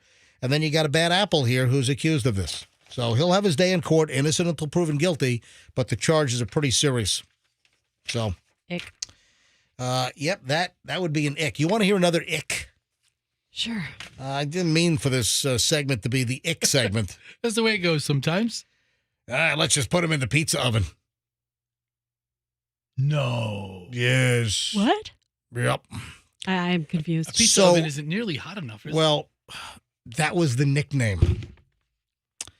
Hell's Angels out in California to dispose of bodies. Apparently, they had a hookup at a funeral home crematorium, and they would call it the pizza oven. Can you believe this? Yeah, I actually can. Oh, but this is like something out of like Sons of Anarchy or the Mayans or something crazy. Hang on, what was it? The Dexter. You know, the last what was the Dexter reboot? Yeah, there was yeah. So Hell's Angels used a California funeral home, and they dubbed the crematorium, they dubbed it the pizza oven. That was the nickname to get rid of... You want to get rid of evidence, man. Yep. Imagine you get hooked up with a crematorium, give that guy a little money, get rid of the body. But can you believe they would say, take him to the pizza oven? The nickname was the pizza oven. Oh, my God. That's terrible. Yeah. Okay. All right. Any other terrible news that you can share before in these next 60 seconds or so? Wrap things dispose up. of bodies. rogue officers, Hell's Angels, chopping up bodies and putting it in a crematorium. Yeah, more gore. Yeah, I got a lot of... would you like me to do a nice Bambi story? Does Bambi end up... Oh, you know what? It didn't turn out well, did it? No, that's a terrible idea. Terrible example. I mentioned Walmart earlier, and this is not good. Ask employees at Walmart. There are more altercations that are popping up with people at Walmart and self-checkout. You got the folks that are changing prices. You got the folks that are skip scanning. You know what skip scanning is, right? Yeah. They'll scan one item up, and they don't scan the next one. They'll scan the next one. But then they won't scan the following one. So skip scanning is a big deal. And there's technology to find this stuff. But what's happening, you got a lot of folks that are trying to rip off these self-checkout. As companies have moved to reduce the number of employees and to let people scan their own items, of course, people are going to take advantage of this, and they do. And what happens is Walmart, with their tech and the crackdown to cut down on shoplifting that occurs at self-checkout, more and more employees are getting into altercations, some that are turning physical. So Walmart's got to figure out how to manage this. Didn't we do a story on how there's an attorney who recommends never using self-checkout because then you can get pinned for theft, even if you do something accidentally, and it puts you in this big web? We did a story, I want to say sometime earlier this year. You're 100% right, Roxanne. There was an attorney that said never use self-checkout because there are just too many ways that you could make an honest mistake, or there's a tech failure, and that they can come after you and accuse you of shoplifting. But it sounds like the ones who are doing it, there are plenty of people getting away with it. Also, I saw a video that I thought was appalling and disgusting. Oh, that would fit right into this segment. Well, Continue. listen, well, no, it has to do with shoplifting. Okay. Or theft. It's not appalling like using a funeral home to burn bodies. Yeah, this is not another pizza oven story, okay? Okay. That has nothing to do with a nice pie, So there's a video that like 8 people have sent me on various social media. People have sent me this from Tick Schmuck, which I avoid Tick Schmuck like the plague, but also Instagram or YouTube. So there's a video of someone, all cutesy-wootsy going to the meat department at a grocery store and finding like a $7.41 label for some cheap steaks. They peel the label off and they put it over a package of high-quality steaks that was like $41, and they take the $7 sticker and put it over the $41. And I was sickened. I was nauseated by that. Now, did they really check out and steal from the store in that fashion? I don't know. Or was it just for, social media? You got to be careful out there, because I'm telling you right now that 90% of what you see now, it's manufactured crap and it's not real. People are trying to pass it off as real, but it's not. And that's because everyone wants to be TikTok famous, Instagram famous. Everyone wants to get a viral video. And listen, it's making humanity worse, to be quite honest. Anything else, guys, before we get out of here? Okay. That's fun. Let's make humanity better.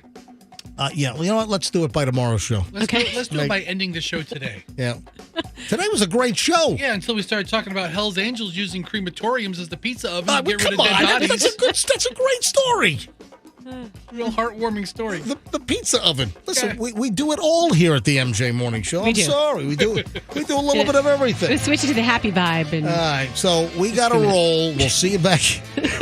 We'll see you back here tomorrow. We'll have more Billy Joel and Sting tickets tomorrow morning, and then, of course, on Friday morning here on the MJ Morning Show. Roxanne's got the Cash Kitty coming up in about 12 minutes. The next word for 10 o'clock is coming up. Your shot to win $1,000. Then, of course, at noon, 3, and 5 p.m. as well today.